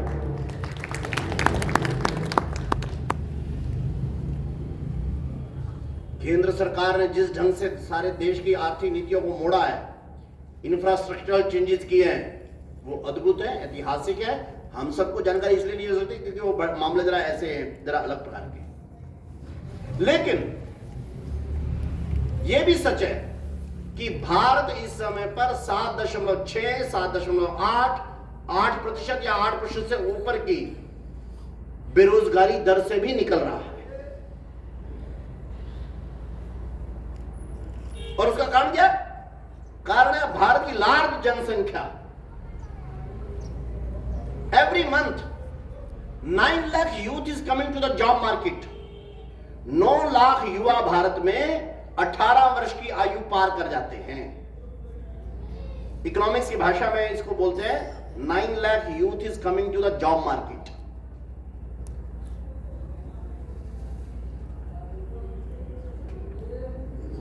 इसलिए बहुत से क्या नाम है, जनसंख्या डेमोग्राफर जिनको बोलते हैं, बहुत से विद्वान, बहुत से इकोनॉमिस्ट, बहुत से राजनेता, इंक्लूडिंग रवि किशन, ये जो बीजेपी का सांसद है जिसने अभी 5 दिन पहले वहां पर संसद में बिल लाया जनसंख्या नियंत्रण का, ये मानते हैं जनसंख्या ही भारत की क्या नाम है बेरोजगारी और भारत के लिए बड़ी दिक्कत है। बहुत से लोग मानते हैं। ये कुछ मात्रा में सच था, है तो नहीं। कुछ लोगों को अभी पता चल गया है, कुछ लोगों को अभी पता नहीं चला है। जनसंख्या बड़ी होने के कारण से भारत की आर्थिक विकास दर 7.5-8% जाते हुए भी भारत बेरोजगारी का भी 7.5-8% ऑफ द वर्कफोर्स निकाल रहा है। ये सच है। कारण क्या है कि पिछले 70 साल में भारत के जो भी नीति नियंता थे वो एक गलत सिद्धांत के ऊपर आधारित आर्थिक नीतियां बनाते रहे कि भारत की जनसंख्या भारत के सबसे बड़ा बोझ है। वही लिगेसी आज भी ढो रहे हैं। मैं आपसे पूछता हूं, जितने यहां बैठे हैं, यहां पर जितने बैठे हो, मैं तो प्रचारक आदमी हूं, और तो कोई प्रचारक है नहीं ना। आप तो घर गृहस्थी वाले हो, सबके बच्चे हैं, 2 3 4 4 तो आजकल कम ही होते हैं। मैं हाँ एक सेकंड, 4 या 4 से ऊपर जिनके बच्चे हैं, हाथ ना करना। 1 2 3 4 5 6 7 और वाह, ठीक है, जोरदार ताली बजा दो एक बार। सारे अपने पैरों पे खड़े हैं, हैं? सारे अपने पैरों पे खड़े हैं। और सारे अपने पैरों पे खड़े खड़े जाइए जरा आप। सब खड़े हो गए। नहीं नहीं, एक बार आप खड़े थे। क्या नाम है आपका? देवी दयाल सैनी। देवी दयाल सैनी। क्या करते हैं आप? मैं यूको बैंक से सेवानिवृत्त हूँ। कितने बच्चे हैं आपके? 5 बच्चे हैं, 2 बेटे 3 बेटियाँ। 2 बेटे 3 बेटियां, सभी अपने अपने पैरों पे खड़े। सब खुश हैं। अगर आपको किसी ने कहा कि 5 बच्चे, आप पे तो बड़े बोझ हैं, आपका तो परिवार तो बोझ से डूबा हुआ है। मैं तो इनसे भी और भी 1 2 होता तो मैं कोई भार नहीं है, और कोई भार नहीं है। ये आप जो बता रहे हैं मैं इनसे सहमत हूँ। ये कोई कारण नहीं है कि ज्यादा, पहले 8 8 10 10 7 7 हर घरों में होते थे भाई, हमारे माता पिता के। या आप कुछ बड़ा कुछ कहना चाह रहे हैं? मेरे 6 बच्चे हैं। हाँ। 4 बेटी 2 बेटे। 4 बेटियां 2 बेटे। हाँ, सभी लाखों कमा रहे हैं मेरे। सारे लाखों कमा रहे हैं।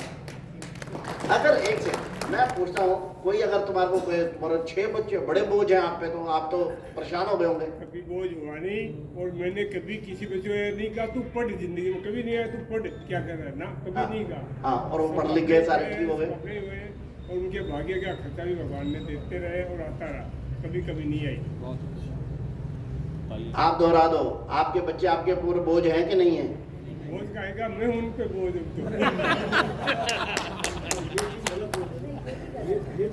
नहीं, वो वैसे मजाक। सुनिए, अगर 6 बच्चे इनके ऊपर बोझ नहीं बल्कि इनके एसेट है, तो भारत माता के लिए उसके 140 करोड़ बच्चे उसके लिए बोझ कैसे होगा भाई? कभी नहीं होते हैं? नहीं हो सकता। तो जो लोग कहते हैं कि जनसंख्या बोझ है, क्या करें उनका? ये रवि किशन का क्या करें? समुद्र में डाल दो। समुद्र में डाल दो। कह रहे ज्यादा जो अल्पसंख्यक 1 दर्जन। नहीं, वो अपना कह रहा है, मेरे 4 बच्चे हैं, इसके लिए कांग्रेस जिम्मेवार है, वो बोला है रवि किशन। कानून नहीं बनाया।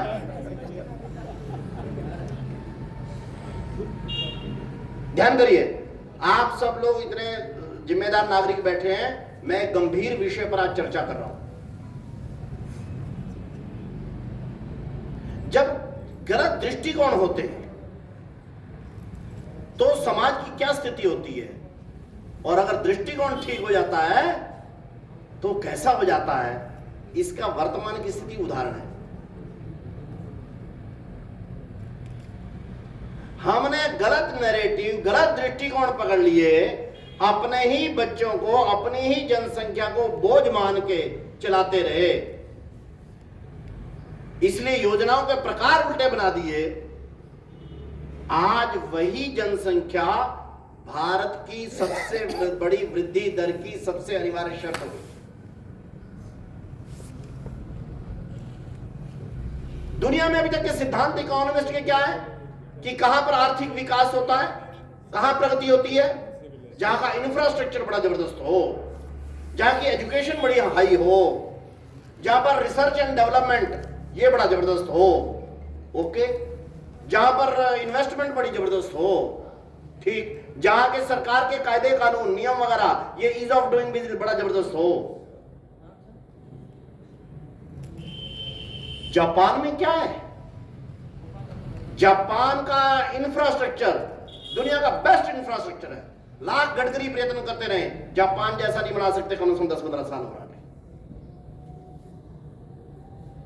जापान की एजुकेशन, जापान का रिसर्च एंड डेवलपमेंट, सबसे पहले प्रोडक्ट लाते हैं, सबसे बढ़िया ऑटोमोबाइल के इलेक्ट्रॉनिक्स की चीजें बनाते हैं। Ease of doing business Japan का जबरदस्त है। जापान की जीडीपी 1.2 है, क्यों है? पिछली बार 0.4 आई है केवल। ये जो किताब जिसका उद्घाटन किया, इग्नाइटिंग 37 करोड़ ग्रोथ इंजन्स, ये हमारे प्रोफेसर प्रदीप चौहान जो कुरुक्षेत्र यूनिवर्सिटी में इकोनॉमिक्स के प्रोफेसर हैं, और उनकी पत्नी जो IRS है भारत सरकार में फाइनेंस मिनिस्ट्री में, उन दोनों ने लिखी है। थोड़ा मेरा नाम उन्होंने लिख दिया है क्योंकि इसके बेसिक आइडिया में कुछ छोड़ा मैं भी था। हमने इसमें जापान को भी स्टडी किया है, जर्मनी को स्टडी किया है। क्यों? सब कुछ वहां बढ़िया, साइंस, एजुकेशन, इंफ्रास्ट्रक्चर, बिजली, ये वो फलाना खाना, GDP नहीं निकलता है। और इतना ही नहीं है, जापान का सर्वे आया है 25% सक्सेसफुल बिजनेस, प्रॉफिटेबल बिजनेस पिछले साल बंद हो गए। क्यों बंद हो गए? क्योंकि उनको चलाने वाला उनके परिवार में आगे उनका कोई लड़का या लड़की नहीं थे। प्रॉफिटेबल बिजनेस है। आपका यहां मुंबई का कैसा उदाहरण आया है आपका बताता हूं, शायद बंदा भी राजस्थानी है हमारा। बिस्लेरी बोतल, पानी की बिस्लेरी बोतल है ना, बिस्लेरी बड़ी चलती है। भारत का 40% वाटर मार्केट पर उसका कब्जा है। रमेश सिंह चौहान का ये प्रोजेक्ट है, जिसकी पहले लिम्का होती थी, पार्ले ग्रुप का। इसने पिछले महीने बिस्लेरी ग्रुप को बेचने की घोषणा कर दी है। बेचा इसने टाटा को।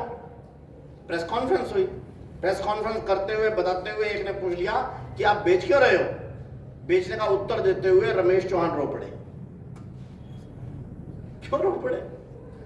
कहा कि ये बिस्लेरी बोतल जो है ना, ये मैंने बच्चे की तरह पाला है इसको, मेरी ये जिंदगी है ये बिस्लेरी, मैं इसको मरते हुए नहीं देखना चाहता, इसलिए मैं इसको टाटा को बेच रहा हूं। क्योंकि टाटा से मेरी बातचीत हुई है, टाटा पे मेरे को विश्वास है, और वो ग्रुप बिस्लेरी के नाम से ही इसको चलाए रखेगा।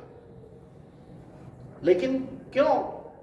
क्या लगे ऐसा है कि मेरी एक ही लड़की है, वो अपने पति के साथ बिजनेस में है, लेकिन अपने पति के साथ अपने बिजनेस में फॉरेन में है, वो यहां पर पानी के बिजनेस में इंटरेस्टेड ही नहीं है। वो कहती है पापा आपने अगर कोई पैसे इसके बेच बटा के मेरे को देने हो दे दो, अन्यथा मैं तो नहीं चलाऊंगी।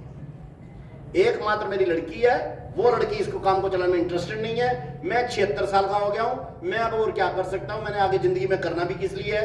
मेरी बच्ची तो अब शादी होकर चली गई, वो इसको चलाना नहीं चाहती, मैं क्या करूं? इसलिए इसको बंद करने के जाए, एक तो इलाका मैं बंद कर दूं इसको, एक है कि मैं बंद नहीं करना चाहता, इसलिए मैं टाटा को बेच के कम से कम ये चलता रहेगा मेरी जिंदगी के, मेरी मौत के बाद भी, इसलिए मैं इसको बेच रहा हूं।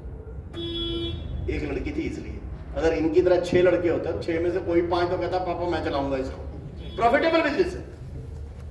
$1 बिलियन, 8,000 करोड़ रुपए की कंपनी है इस समय पर, प्रॉफिटेबल। बंद हो रही है, बंद है ना, टाटा को दे दी है। क्यों? उन्होंने इनका ध्यान नहीं रखा। उन्होंने जो पॉलिटिशियन जो यहां के हो गए उनके जैसा थ्योरी पे ध्यान रखा।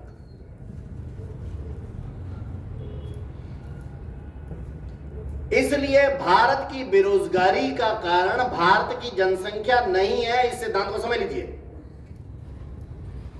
हमारे आज तक के 70 साल के राजनेताओं की गलत आर्थिक नीतियां हैं। आज एक योग्य सरकार आई, वही जनसंख्या तो वही चल रही है भाई। दुनिया भर में रिसेशन, दुनिया भर में 1.2 पॉइंट का GDP, हमारे यहां पर 7% का GDP। और मैं बता रहा हूं, मैं बहुत बड़ा इकोनॉमिस्ट नहीं हूं, लेकिन आजकल इकोनॉमिक्स के सर्कल में घूमता हूं। मैं यहां जिम्मेवारी के साथ कह रहा हूं आपको, हम अपने इन युवा जनसंख्या के ऊपर, ये 37 करोड़ 15 से 29 आयु वर्ग के बीच में इस समय पर भारत की जनसंख्या है 37 करोड़। ये 37 करोड़ वैसा फिगर नहीं है, ये भारत के युवाओं की जनसंख्या, कोर युवा 15 से 29 आयु वर्ग के बीच वाले, ये उनकी संख्या है 37 करोड़। ये पुस्तक में हम लोगों ने कहा है इग्नाइटिंग 37 करोड़ ग्रोथ। ये बच्चे नहीं हैं, ये भारत के ग्रोथ इंजन हैं। जरा इन पे दाव लगाओ, आप डबल डिजिट में जो है अपनी विकास दर पाओगे।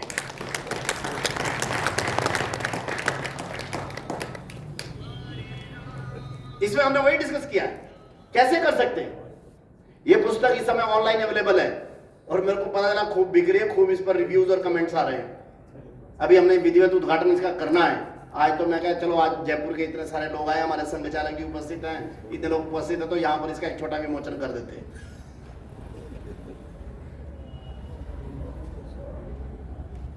एक विषय बताता हूं इसमें। कोयले की खदानें, ये जो आविष्कार हुआ ये लगभग 18वीं शताब्दी जब क्लोज हो रही थी उस समय पर कोयले का आविष्कार हुआ, कोयले के स्टीम केस का। इससे पहले यानी आज से लगभग 200 साल पहले जहां पर भी दुनिया भर में कोयले की खदानें होती थी वहां के लोगों को निर्भागा माना जाता था कि ये तो बेचारे क्या नाम है, वो इनकी तो जिंदगी ही खराब है। क्यों? जहां पर भी कोयले की खदानें होती थी वहां पर कोई कृषि हो सकती नहीं थी, खेती हो ही नहीं सकती वहां पर, कोई इंडस्ट्री लग सकती नहीं वहां पर, कोई लोग नहीं बस सकते वहां पर, जो लोग बसते भी से उसके दाएं बाएं उनको दमा हो जाता था क्योंकि उसका धुआं, उसका राख ये छोटा मोटा उठता ही रहता है, वहां जलता ही रहता है, कुछ हो सकता नहीं वहां पर। इसलिए जहां जहां भी दुनिया भर में कोयले की खदानें थी उसके आसपास के लोगों को सबसे बेकार या बेचारे दुर्भाग्य निर्भाग्य जो भी शब्द को माना जाता था। लेकिन 18वीं शताब्दी के अंत होते होते न्यूकोमैन ने और उसके बाद जेम्स वाट ने भाप के इंजन का आविष्कार कर दिया कि कोयले की ऊर्जा से भाप बनाई जा सकती है पानी, और इस भाप को इंजन में, और बाद में भाप के इंजन का आविष्कार इन लोगों ने कर दिया, न्यूकोमैन और जेम्स वाट ने। सारी दुनिया का पैराडाइम बदल गया। अभी ऑस्ट्रेलिया के कोयला सबसे महंगा माना जाता है, उसकी बोली लगाई अडानी ने, दुनिया में सबसे महंगी बोली अडानी ने लगाई ऑस्ट्रेलिया में। ऑस्ट्रेलिया की सारी कोयले की खदानें खरीद लाया अडानी। क्या हुआ भाई? और जिनके आसपास कोयले की खदानें थी वो ऑस्ट्रेलिया के बादशाह हो गए। क्यों? आजकल उनके जिसके पास 1 एकड़ भी कोयले की खदान का एरिया था, जिसको बेकार मानते थे, वो कहते हैं लो जी 200 करोड़ रुपए आपको, लाओ लाओ लाओ, क्योंकि वहां का कोयला बढ़िया। हुआ क्या? न्यूकोमैन ने और जेम्स वाट ने इस कोयले को देखने का और कोयले को प्रयोग करने का दृष्टिकोण बदल दिया। आपने सारी प्रकृति की प्रक्रिया बदल दी। भारत के शब्द जरा कठोर हो जाएगा इसलिए मूर्ख नहीं निकालता हूं, जो भी विचारों ने किया उनको नहीं थी बुद्धि, मैं क्या करूं। 70 साल के पिछले क्या नाम है नीति निर्माताओं ने, पॉलिटिशियन ने भारत की जनसंख्या को भारत पर बोझ माना। भारत की विकास प्रक्रिया में हमारी अपने ही बच्चों को बोझ मानने का दृष्टिकोण भारत में डेवलप हुआ। लेकिन वर्तमान में स्वदेशी दृष्टिकोण ने एक दुनिया को दृष्टिकोण दिया है। स्वदेशी में इसलिए कह रहा हूं कि अभी ये सरकार में भी मान्य नहीं हुआ है, किसी बड़े निश्चित फोरम पर ये मान्य नहीं हुआ है। इन दिनों में हमारी बहस खूब चल रही है। मैंने रवि किशन जी को भी एक लेटर मिठाया, मैं कहा पूरा खातिर बैठ जाता हूँ, पार्लियामेंट में खड़ा है, बोझ बनता है उसके ऊपर कह रहा है क्या जनसंख्या बोझ है। ये पुराना और गलत दृष्टिकोण है। अगर ये तो कह रहे हैं ये दृष्टिकोण संपूर्ण देश के लिए है, हमारे बच्चे, हमारा दृष्टिकोण हमारे वो नहीं है, बोझ नहीं है ना, वो हमारे आर्थिक विकास का सबसे बड़ा साधन है। एक मुंह दो हाथ है। क्या बात है? हर आदमी जन्मते ही 2 हाथ लेके आता है, केवल मुंह एक ही लाता है। आपको अपने साथ ले जाता हूँ, वहां रवि किशन से मिलाता हूँ पहले तो आप।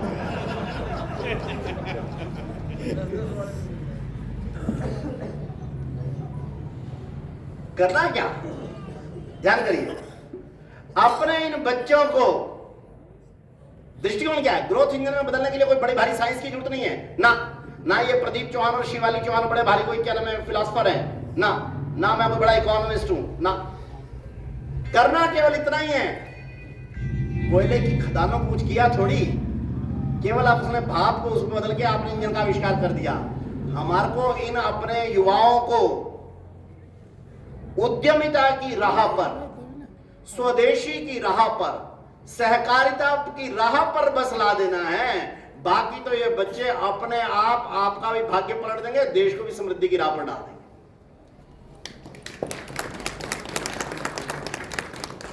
अभी क्या है? अभी हम कहते हैं ये बेरोजगार है, भारत में बड़ी बेरोजगारी है। और अगर हमने इनको उद्यमिता, स्वदेशी, सहकारिता का पाठ पढ़ाते हुए, स्वरोजगार का पाठ पढ़ाते हुए, स्टार्टअप कल्चर में लाते हुए अगर कर दिया तो, अगर इनमें से किसी एक को रोहित चाय वाला और ये किसी एक को हेमंत लस्सी वाला बना दिया तो क्यों रोहित? क्या हेमंत जी नाम ठीक बोल रहा हूं हेमंत?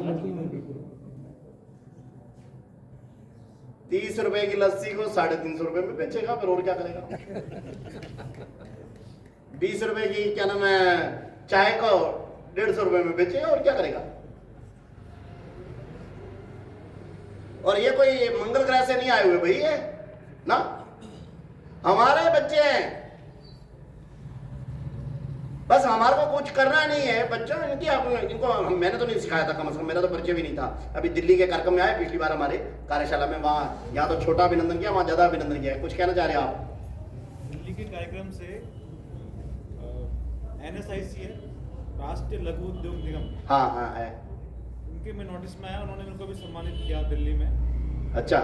तो वहाँ पर मेरे को एक स्टार्टअप मिला। बचपन में अपन 1 रुपए की पेप्सी की वो आती थी, एक थैली आती थी, उसमें पेप्सी आता था, पानी वाला चूसते थे उसको, बचपन सभी ने चूसा कैंडी के। तो एक स्टार्टअप एक व्यक्ति ने खोला, आज उसकी वैल्यू भी लगभग 7-8 करोड़ की वैल्यू है स्टार्टअप की। हाँ। वो उस पेप्सी को परफेक्ट तरीके से अभी प्रेजेंट टाइम में एक स्ट्रिप जो वही सेम उसी शेप में, हाँ, वो 40 रुपए की थी। शाबाश, ठीक। ये क्या है? आप उद्यमिता, स्वदेशी और सहकारिता का बस इनको पाठ पढ़ा दीजिए, ये एकदम वंडर कर देंगे। और ये केवल मैं नहीं कह रहा हूं, CII की अभी रिपोर्ट आई है। CII क्या है? Confederation of Indian industries. बात ना, फिक्की और CII ये सबसे बड़ी संस्थान माने जाते हैं, ट्रेड वगैरह सहित फिक्की और इंडस्ट्री में CII। CII की रिपोर्ट आई है अभी 3 महीने पहले, क्या कि भारत के पास इतनी अच्छी युवा वर्कफोर्स है, अगर हम अपने युवाओं को स्वरोजगार, एंटरप्रेन्योरशिप, जॉब्स डेवलपमेंट करते हुए कोई भी तरीका अपनाकर अगर रोजगार की प्रक्रिया में ले आए तो भारत $40 ट्रिलियन की इकोनॉमी बन जाएगा। और $40 ट्रिलियन कितना होता है?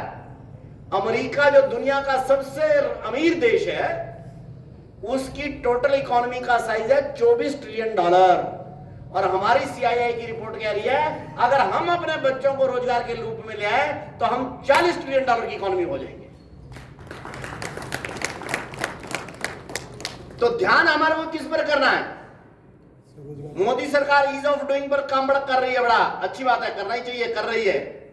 गडकरी रोड बनाने में फास्टेस्ट तरीके से लगे हैं दुनिया में, बहुत अच्छी है, करना ही चाहिए। UPI ट्रांजैक्शन जबरदस्त बढ़ रहा है, ओके। हमारा एजुकेशन R&D बढ़ रहा है, ओके। इलेक्ट्रिसिटी 24/7 हो गया, ठीक। लेकिन अगर हम अपनी युवा शक्ति को रोजगार के रूप में आ जाए, ये सब एक तरफ और हमारी युवा शक्ति एक तरफ, दुनिया में भारत को सबसे अमीर देश बनाकर छोड़े।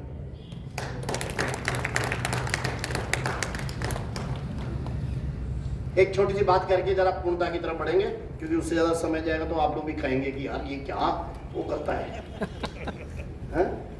और छोटा भाषण करूं या विषय पर करूं? आप तो करते रहो, सुनना ही अच्छा लग रहा है। हेलो, पीछे कुर्सियां खाली होने लग गई हैं। लेकिन छोटा और वो अच्छा भाषण करूं या विषय पर करूं, ऐसा एक बार मैंने पूछ लिया। अच्छा करूं या विषय पर करूं? क्या कहना धर्मवीर जी?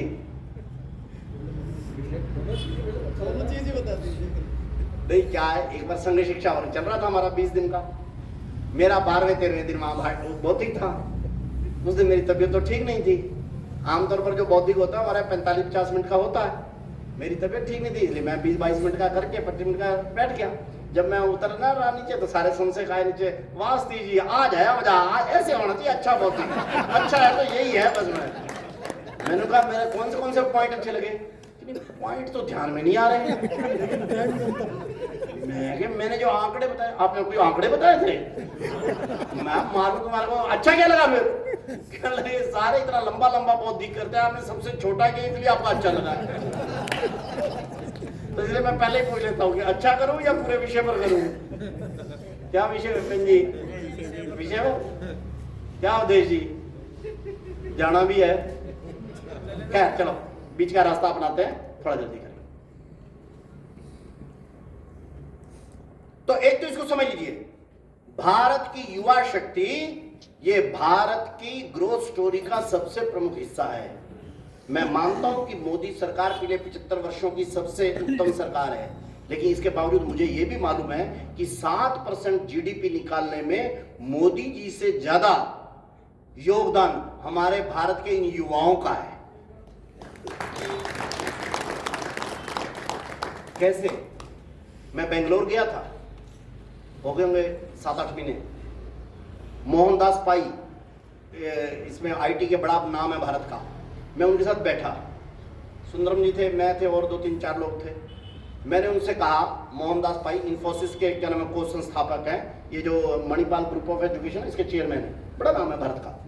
मैंने उनसे कहा कि मिस्टर मोहनदास, वो इंग्लिश में बात करते हैं, mister Mohandas Pai, can we be a $1 trillion of export of IT and software? हमारा आईटी और कंप्यूटर का जो सॉफ्टवेयर रहता है इसके एक्सपोर्ट जो है ये हम $1 ट्रिलियन की हो सकते हैं? तो पहले मेरे को ऐसे देख के कहने लगा कि are U A swadeshi man? तो उन्होंने कहा, सुंदरम जी के लगे हमारा स्वदेशी प्रचारक है।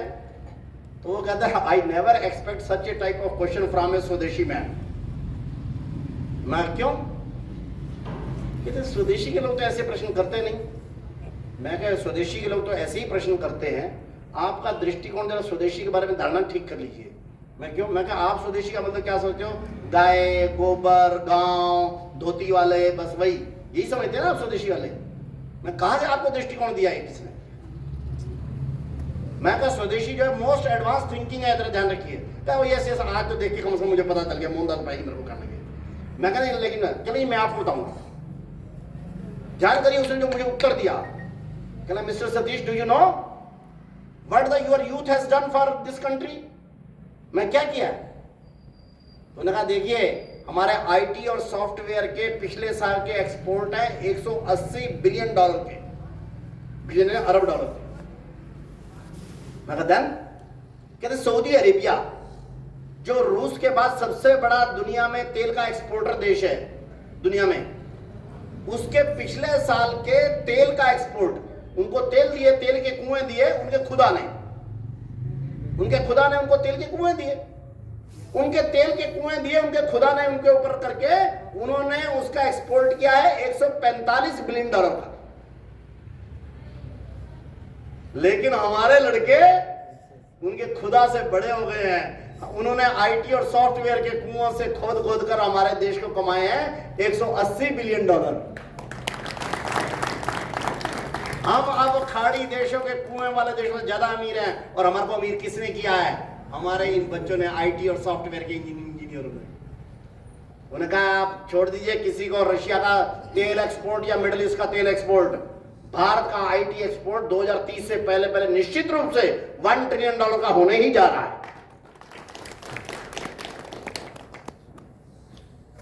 हम अपनी युवा शक्ति के ऊपर दांव लगाएं,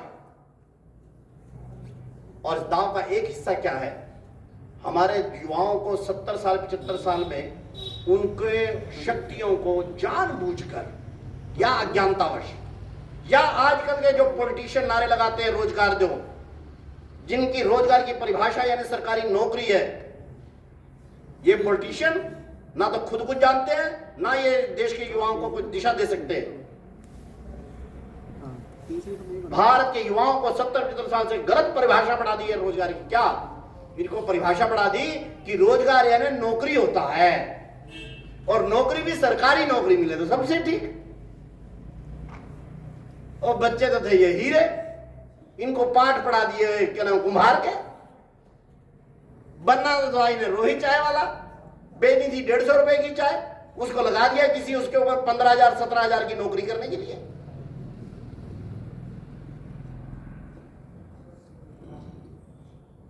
उनको ऐसी रोजगार की गलत परिभाषा पढ़ा दी कि तुम तो नौकरी ढूंढो। वो बेचारा रात के 2-2 बजे तक, 1-1 बजे तक, 3-3 बजे तक पढ़ता रहता है।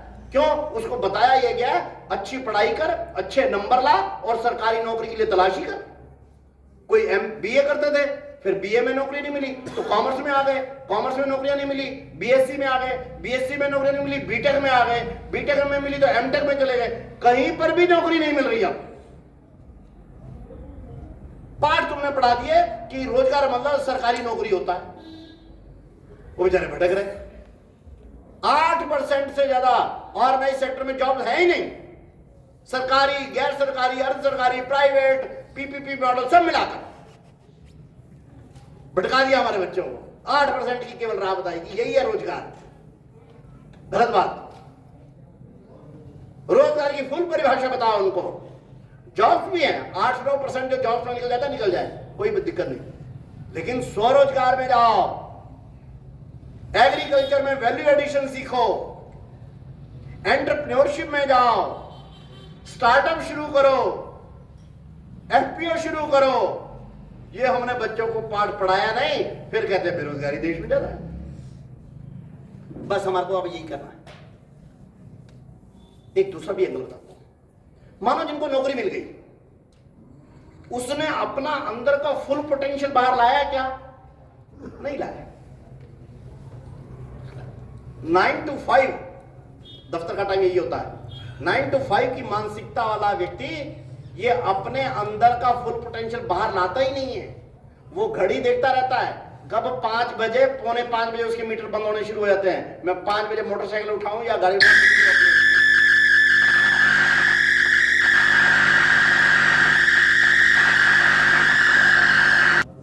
जो टारगेट दिए होते हैं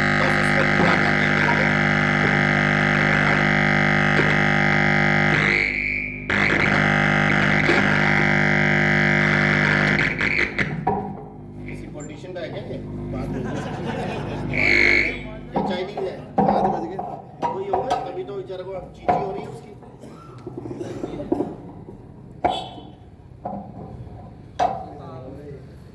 चाइनीज डोर होगी, चाइनीज होगा, देशी भी चलेगा। हाँ अब देशी भी चलेगा, ठीक चलेगा।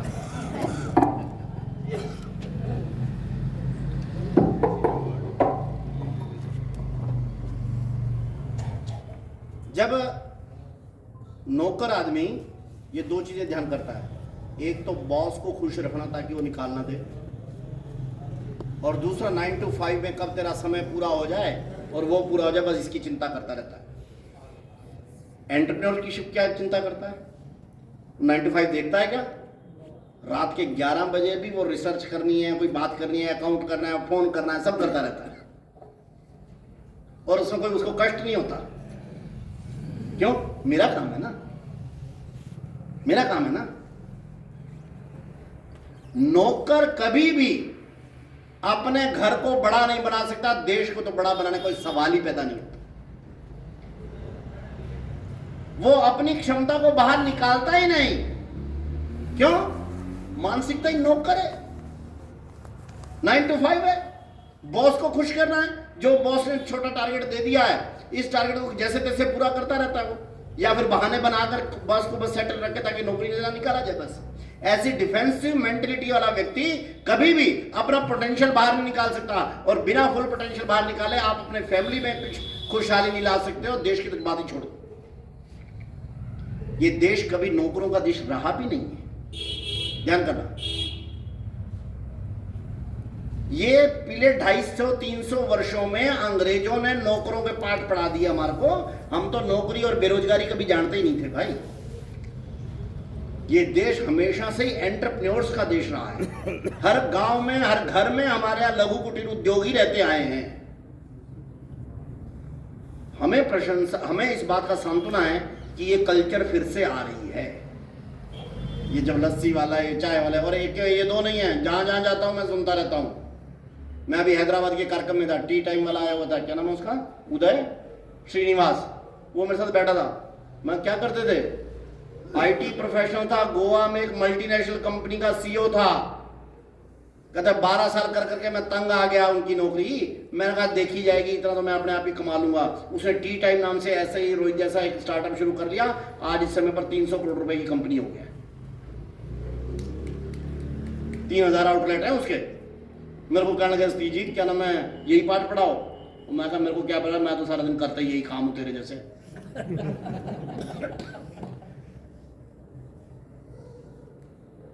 इसलिए नौकरी मिल भी जाए तो भी नौकरी में आदमी अपने क्षमताओं का विकास नहीं करता है। विकास करने के लिए उसको उद्यमशीलता में इसमें आना ही चाहिए। उसको क्यों 2 लाख 3 लाख रुपए महीने कमाने की सोचनी चाहिए, क्यों नहीं 2 करोड़ रुपए महीने कमाने की सोचनी चाहिए। और ये कल्चर यूरोप में, अमेरिका में है। मेरी एक भतीजी लगती है दूर पार की, दिगंबर जी की लड़की हमारी, वो आई हुई थी यूएस से, छोटी बच्ची थी तब से मैं उसको कभी मोटरसाइकिल खिलाता था, अब वो बड़ी हो गई, यूएस में नौकरी कर आई हुई थी। चले आई बैठी मेरे पास, अंकल क्या नाम है, ये वो उसने सारा बताया। उसी बातों बातों में उसने मेरे को कहा कि मैं वहाँ पर यूएस में ना रेड क्रॉस की फेडरल की नौकरी कर रही थी, छोड़कर आ गई हूँ। मैं कहा 2-3 महीने यहाँ घर इंडिया रहूँगी और फिर बाद में देखेंगे क्या होता है। तो मैं उसको मैं करें बुढ़िया क्या करती है तुम, अमेरिका सरकार की नौकरी छोड़कर आ गई।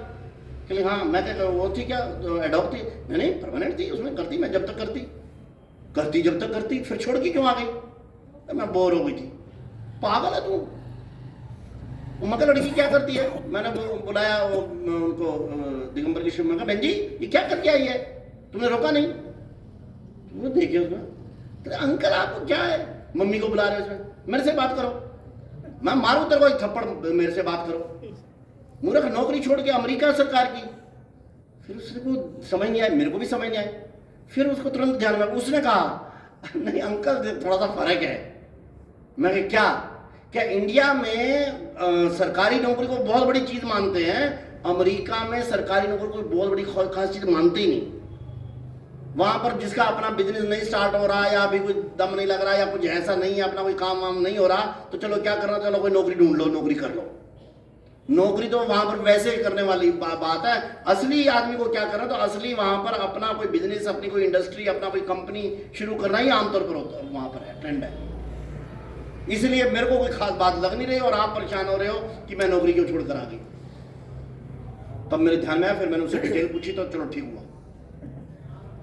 भारत भी ऐसा ही था, अमीर देश स्वाभाविक रूप से, जो बिजनेस चलाने, नौकरों का देश कभी अमीर हो सकता है क्या, संपन्न हो सकता है क्या। हम दुनिया में विश्व गुरु बनना चाहते हैं, नौकर लोग कभी विश्व गुरु बनते हैं क्या। भारत को अगर $10 ट्रिलियन की इकोनॉमी बनाना है तो भारत को अपनी युवा शक्ति को दांव पर लगाना है। और युवा शक्ति को दांव पर लगाने का मतलब है उसको उद्यमिता, उसको स्वदेशी, उसको सहकारिता के पाठ पढ़ाने हैं। रोजगार सृजन केंद्र का ये अंतिम लक्ष्य है। जयपुर का हर एक लड़का, हर एक लड़की स्टार्टअप में, एंटरप्रेन्योरशिप में, स्वरोजगार में, एफपीओ में जाने की तरफ प्रवृत्त हो, इसके लिए यहाँ पर यहाँ का ये जो सेंटर है, इसके लिए सब प्रकार के प्रयत्न करे। ये मैंडेट है, इसको जरा ध्यान रखकर हम करें। निश्चित रूप से इस समय पर समय ऐसा आ गया है, भारत दुनिया के उसमें बढ़ रहा है। संयोग से G20 जो दुनिया के 20 बड़े देश हैं, उनकी प्रेसिडेंसी हमारे पास आई है। वो एक संयोग है, लेकिन ये वो ऐसा नहीं हुआ है, ये वैश्विकीय इच्छा है, ये प्रभु की इच्छा है कि भारत इस समय पर दुनिया का नेतृत्व करे। और नेतृत्व करने के लिए ही जीडीपी के सबसे बड़े आंकड़े हमारे साथ आ रहे हैं। दुनिया की 5वीं बड़ी हम इकोनॉमी बन गए हैं, दुनिया के सबसे बड़े राजकर्ताओं में से हम बन गए हैं। जिस इंग्लैंड ने 200 साल हमारे पर राज किया, इंग्लैंड ने 200 राज किया, उस देश पर आज हमारा एक भारतीय, हमारा एक हिंदू भाई कर रहा है। वहां का अंतिम प्रधानमंत्री हुआ चर्चिल। चर्चिल का भाषण है, आपने भी शायद पढ़ा, मैंने भी पढ़ा हुआ है। वहां की संसद में बहस चल रही थी कि भारत को आजादी दी जाए या नहीं दी जाए। चर्चिल ने कहा, वो खतरनाक था भारत के उसमें, कहता उसने कहा भारत के लोग स्वतंत्रता के लायक नहीं हैं, यहाँ के पॉलिटिकल लीडर जो है बड़े बौने स्तर के हैं, वे अनपढ़ हैं, वो अपना देश चला ही नहीं सकेंगे, इसलिए जैसे तैसे भी हो भारत के ऊपर हमारे को ही राज करते जा रहे हैं, नहीं तो वहां अव्यवस्था फैल जाएगी। उनके बस में ही नहीं है कि कोई राज चला सके, वो इतने छोटे स्तर के लोग हैं। भारत में बड़ी आलोचना हुई चर्चिल के उस भाषण की, दुनिया में भी हुई, इंग्लैंड वाले खुश हुए, किसी ने उस भाषण को स्वीकार किया नहीं। लेकिन पिछले महीने इंग्लैंड के लोगों ने, इंग्लैंड के संसद ने एक बात स्वीकार कर ली कि इंग्लैंड के पॉलिटिशियन और इंग्लैंड के नेता इतने बौने हैं कि अपना देश नहीं चला सकते, उनको अपना देश चलाने के लिए भारत के एक हिंदू की जरूरत है। और वो भी कैसा है भारतीय? भारत के सेकुलर नेता नहीं है। जब लिज ट्रूस जीत गई थी, ये इलेक्शन उस समय फाइट कर रहा था, पहले राउंड में ये हार गया था पिछली बार में, उस समय पर इसको आया कि प्रेशर था इसके ऊपर कि अंग्रेज ये स्वीकार नहीं कर पा रहे कि तुम हिंदू हो और इसलिए तुम्हारे पर राज कर रहे थे, इसलिए तुम जरा अपने आप को सेकुलर दिखाओ। इनका कोई उसकी मेरे को जरूरत नहीं है। उन दिनों में जन्माष्टमी का उत्सव आ गया, तो ये पत्नी को लेकर, क्या नाम उसका, नारायण मूर्ति की लड़की है, सही नाम है उसका, अक्षिता, अक्षिता, यस अक्षिता। ये अपनी पत्नी अक्षिता को लेकर मंदिर में गया, भगवा पट्टा डाला और सब कैमरा मैन बुलाकर सबके सामने गौ माता को आटे का पेड़ा खिलाया। जन्माष्टमी के दिन, आज जन्माष्टमी में अपना वो खिला रहा हूं, ये दिखाने के लिए मेरे को अपने हिंदुत्व होने की किसी प्रकार की कोई संकोच नहीं। तो दुनिया पर इस समय पर हम राज करने की स्थिति में हैं। हमारे को विश्व गुरु के अपने प्रक्रिया में आगे बढ़ने के लिए अपने इस युवा शक्ति की आवश्यकता है। इस युवा शक्ति को इन पाठ पढ़ाते हुए हम आगे ले जाने की तैयारी करें। निश्चित रूप से संपूर्ण दुनिया हमारे ही इंतजार कर रही है, हम उसकी पूरी तैयारी करें। आज के दिन इस मौके पर रोजगार सृजन केंद्र के उद्घाटन के समय पर आप सबका अभिनंदन करते हुए मैं अपनी बात पूरी करता हूं। जय स्वदेशी, जय भारत।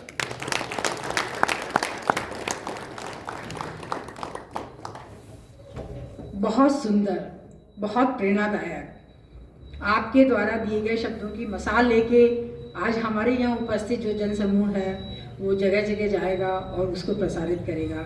हम सबकी आशा है, विश्वास है कि ये जो रोजगार सृजन केंद्र है वो हमारे युवाओं की मानसिकता को बदलेगा, वापस से पुराने गौरव को प्राप्त करेगा हमारा देश। अब मैं हमारे इस समारोह के अध्यक्ष माननीय श्री चैन सिंह जी पुरोहित को अपना उद्बोधन से हमें लाभान्वित करने के लिए आमंत्रित करते हैं।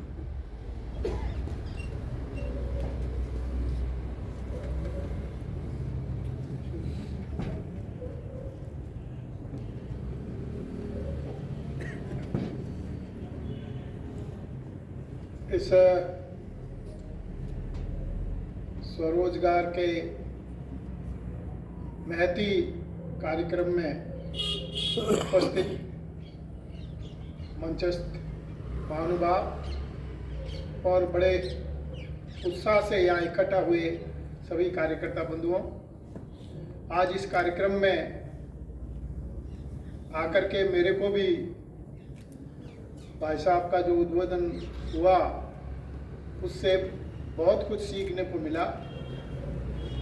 देश में सब कुछ ठीक चल रहा है और रोजगार की कमी के कारण से युवा उद्वेलित है, यह सत्य भाई साहब ने उद्घाटित किया।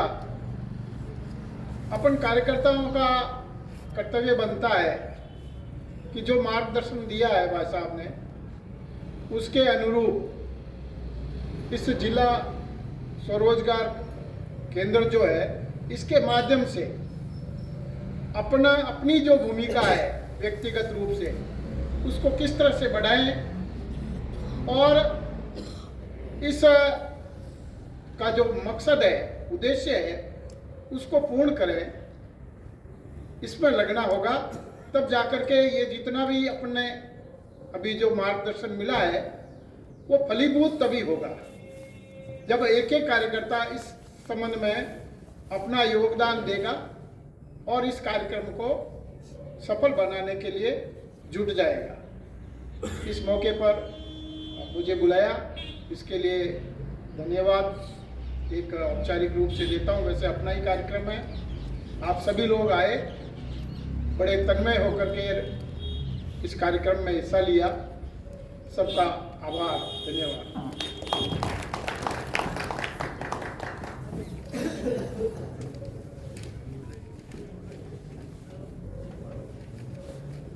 प्रचारक होने के नाते से एक काम भी लगा दूं भाई आप लोगों के जिम्मे। रोजगार केंद्र तो शुरू हो गया, खासकर यहाँ हमारे दो प्रमुख अधिकारी बैठे हैं, एक तो मुरारी लाल जी और एक अपने संघचालक जी राजपुरोहित जी। आप दोनों विशेषकर और बाकी भी जो यहाँ बैठे हो, जरा ध्यान करना, घोड़ा जब आता तो उसके साथ काठी का भी प्रबंध करना पड़ता है। तो अब ये रोजगार सृजन केंद्र चला है, तो यहाँ पूर्णकालिक रखना होगा, कोई बाकी कुछ आवश्यकताएं होंगी, तो उसके लिए आर्थिक संसाधन वगैरह की जो है ये ऊपर के लोगों का दायित्व है कि किसी प्रकार की कमी ना आने देना। बाकी काम करने वाले कार्यकर्ता काम करेंगे, जो आर्थिक रूप से जो भी आवश्यकता पड़े उसकी पूर्ति में कमी ना आने दो। एक ये भी मैं आग्रह रख के अपनी बात पूरी करूं, इसलिए मैं 2 मिनट के लिए बीच में आया।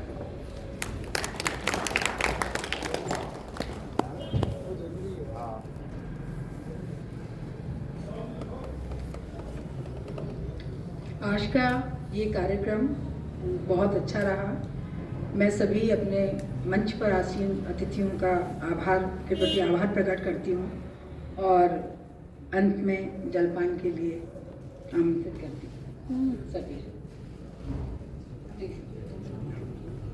अच्छा वो पहले तो मैं सोचती हूँ अपन दोनों कर लें, आ जाए अपन।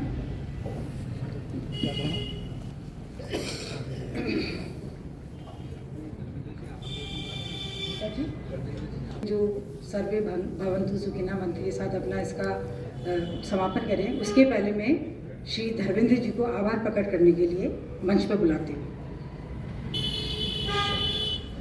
सम्मानित मंच, आदरणीय सदन, आज के इस कार्यक्रम में जो हमारे बहुत ही सूक्ष्म से आग्रह पर और जिनका मार्गदर्शन मिला, माननीय सतीश कुमार जी, उनका जिला रोजगार केंद्र पर जिन्होंने हमारा ऐसा मार्गदर्शन किया, मंत्रमुग्ध होकर हम सुन रहे थे।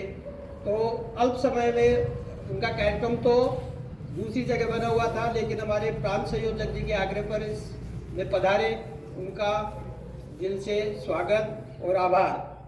इसी कार्यक्रम के अध्यक्षता कर रहे माननीय महानगर संघ चालक जी, जो प्राथमिक वर्ग के अपने व्यस्ततम कार्यक्रम में से समय निकाल कर आए, उनका भी धन्यवाद। इस कार्यक्रम के मुख्य अतिथि श्रीमान मुरारी लाल जी गुप्ता, जिन्होंने यह स्थान उपलब्ध करवाया और सारी सुविधाएं जुटाई, और भाई साहब ने जो ऐसा कहा कि घोड़ी के साथ काठी का भी इंतजाम करेंगे, इनका भी अंतः स्थल से बहुत बहुत धन्यवाद।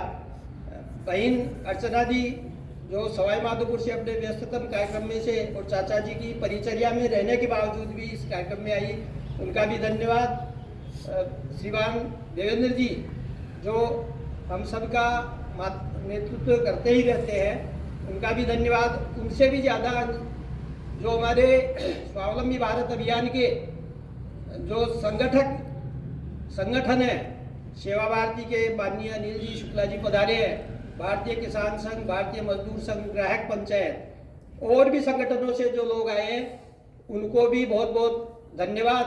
और इन सब से जो इस कार्यक्रम को सफल बनाने के लिए जो स्वदेशी जागरण मंच की टीम गए 1 सप्ताह से लगी हुई है और आज ये भव्य कार्यक्रम संपन्न हुआ, उनको बहुत बहुत धन्यवाद। अभी 2 सूचनाएं हैं। आप में से प्रत्येक ये स्थान छोड़ने से पहले जलपान की व्यवस्था है, सब जलपान करके ही जाएं। और जलपान के बाद में स्वदेशी जागरण मंच की टीम और स्वावलंबी भारत अभियान के, सेवा भारती के, मजदूर संघ, किसान संघ और जो भी ग्राहक पंचायत, जो भी संगठन के कार्यकर्ता आए हुए हैं, वो परिचय के लिए एक बार अपने जो सामने हॉल है रोजगार सृजन केंद्र, उसमें मिलेंगे।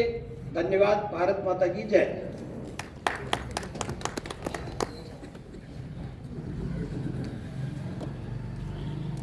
अब इस समारोह का शांति पाठ के साथ हम समापन करेंगे। तो हम पहले आधी पंक्ति बोलेंगे, फिर सभी सामूहिक रूप से शांति पाठ को दोहराएंगे। सर्वे भवन्तु सुखिनः, सर्वे सन्तु निरामया, सर्वे भद्राणि पश्यन्तु, मा कश्चित् दुःखभाग् भवेत्। ॐ शान्ति शान्ति शान्ति।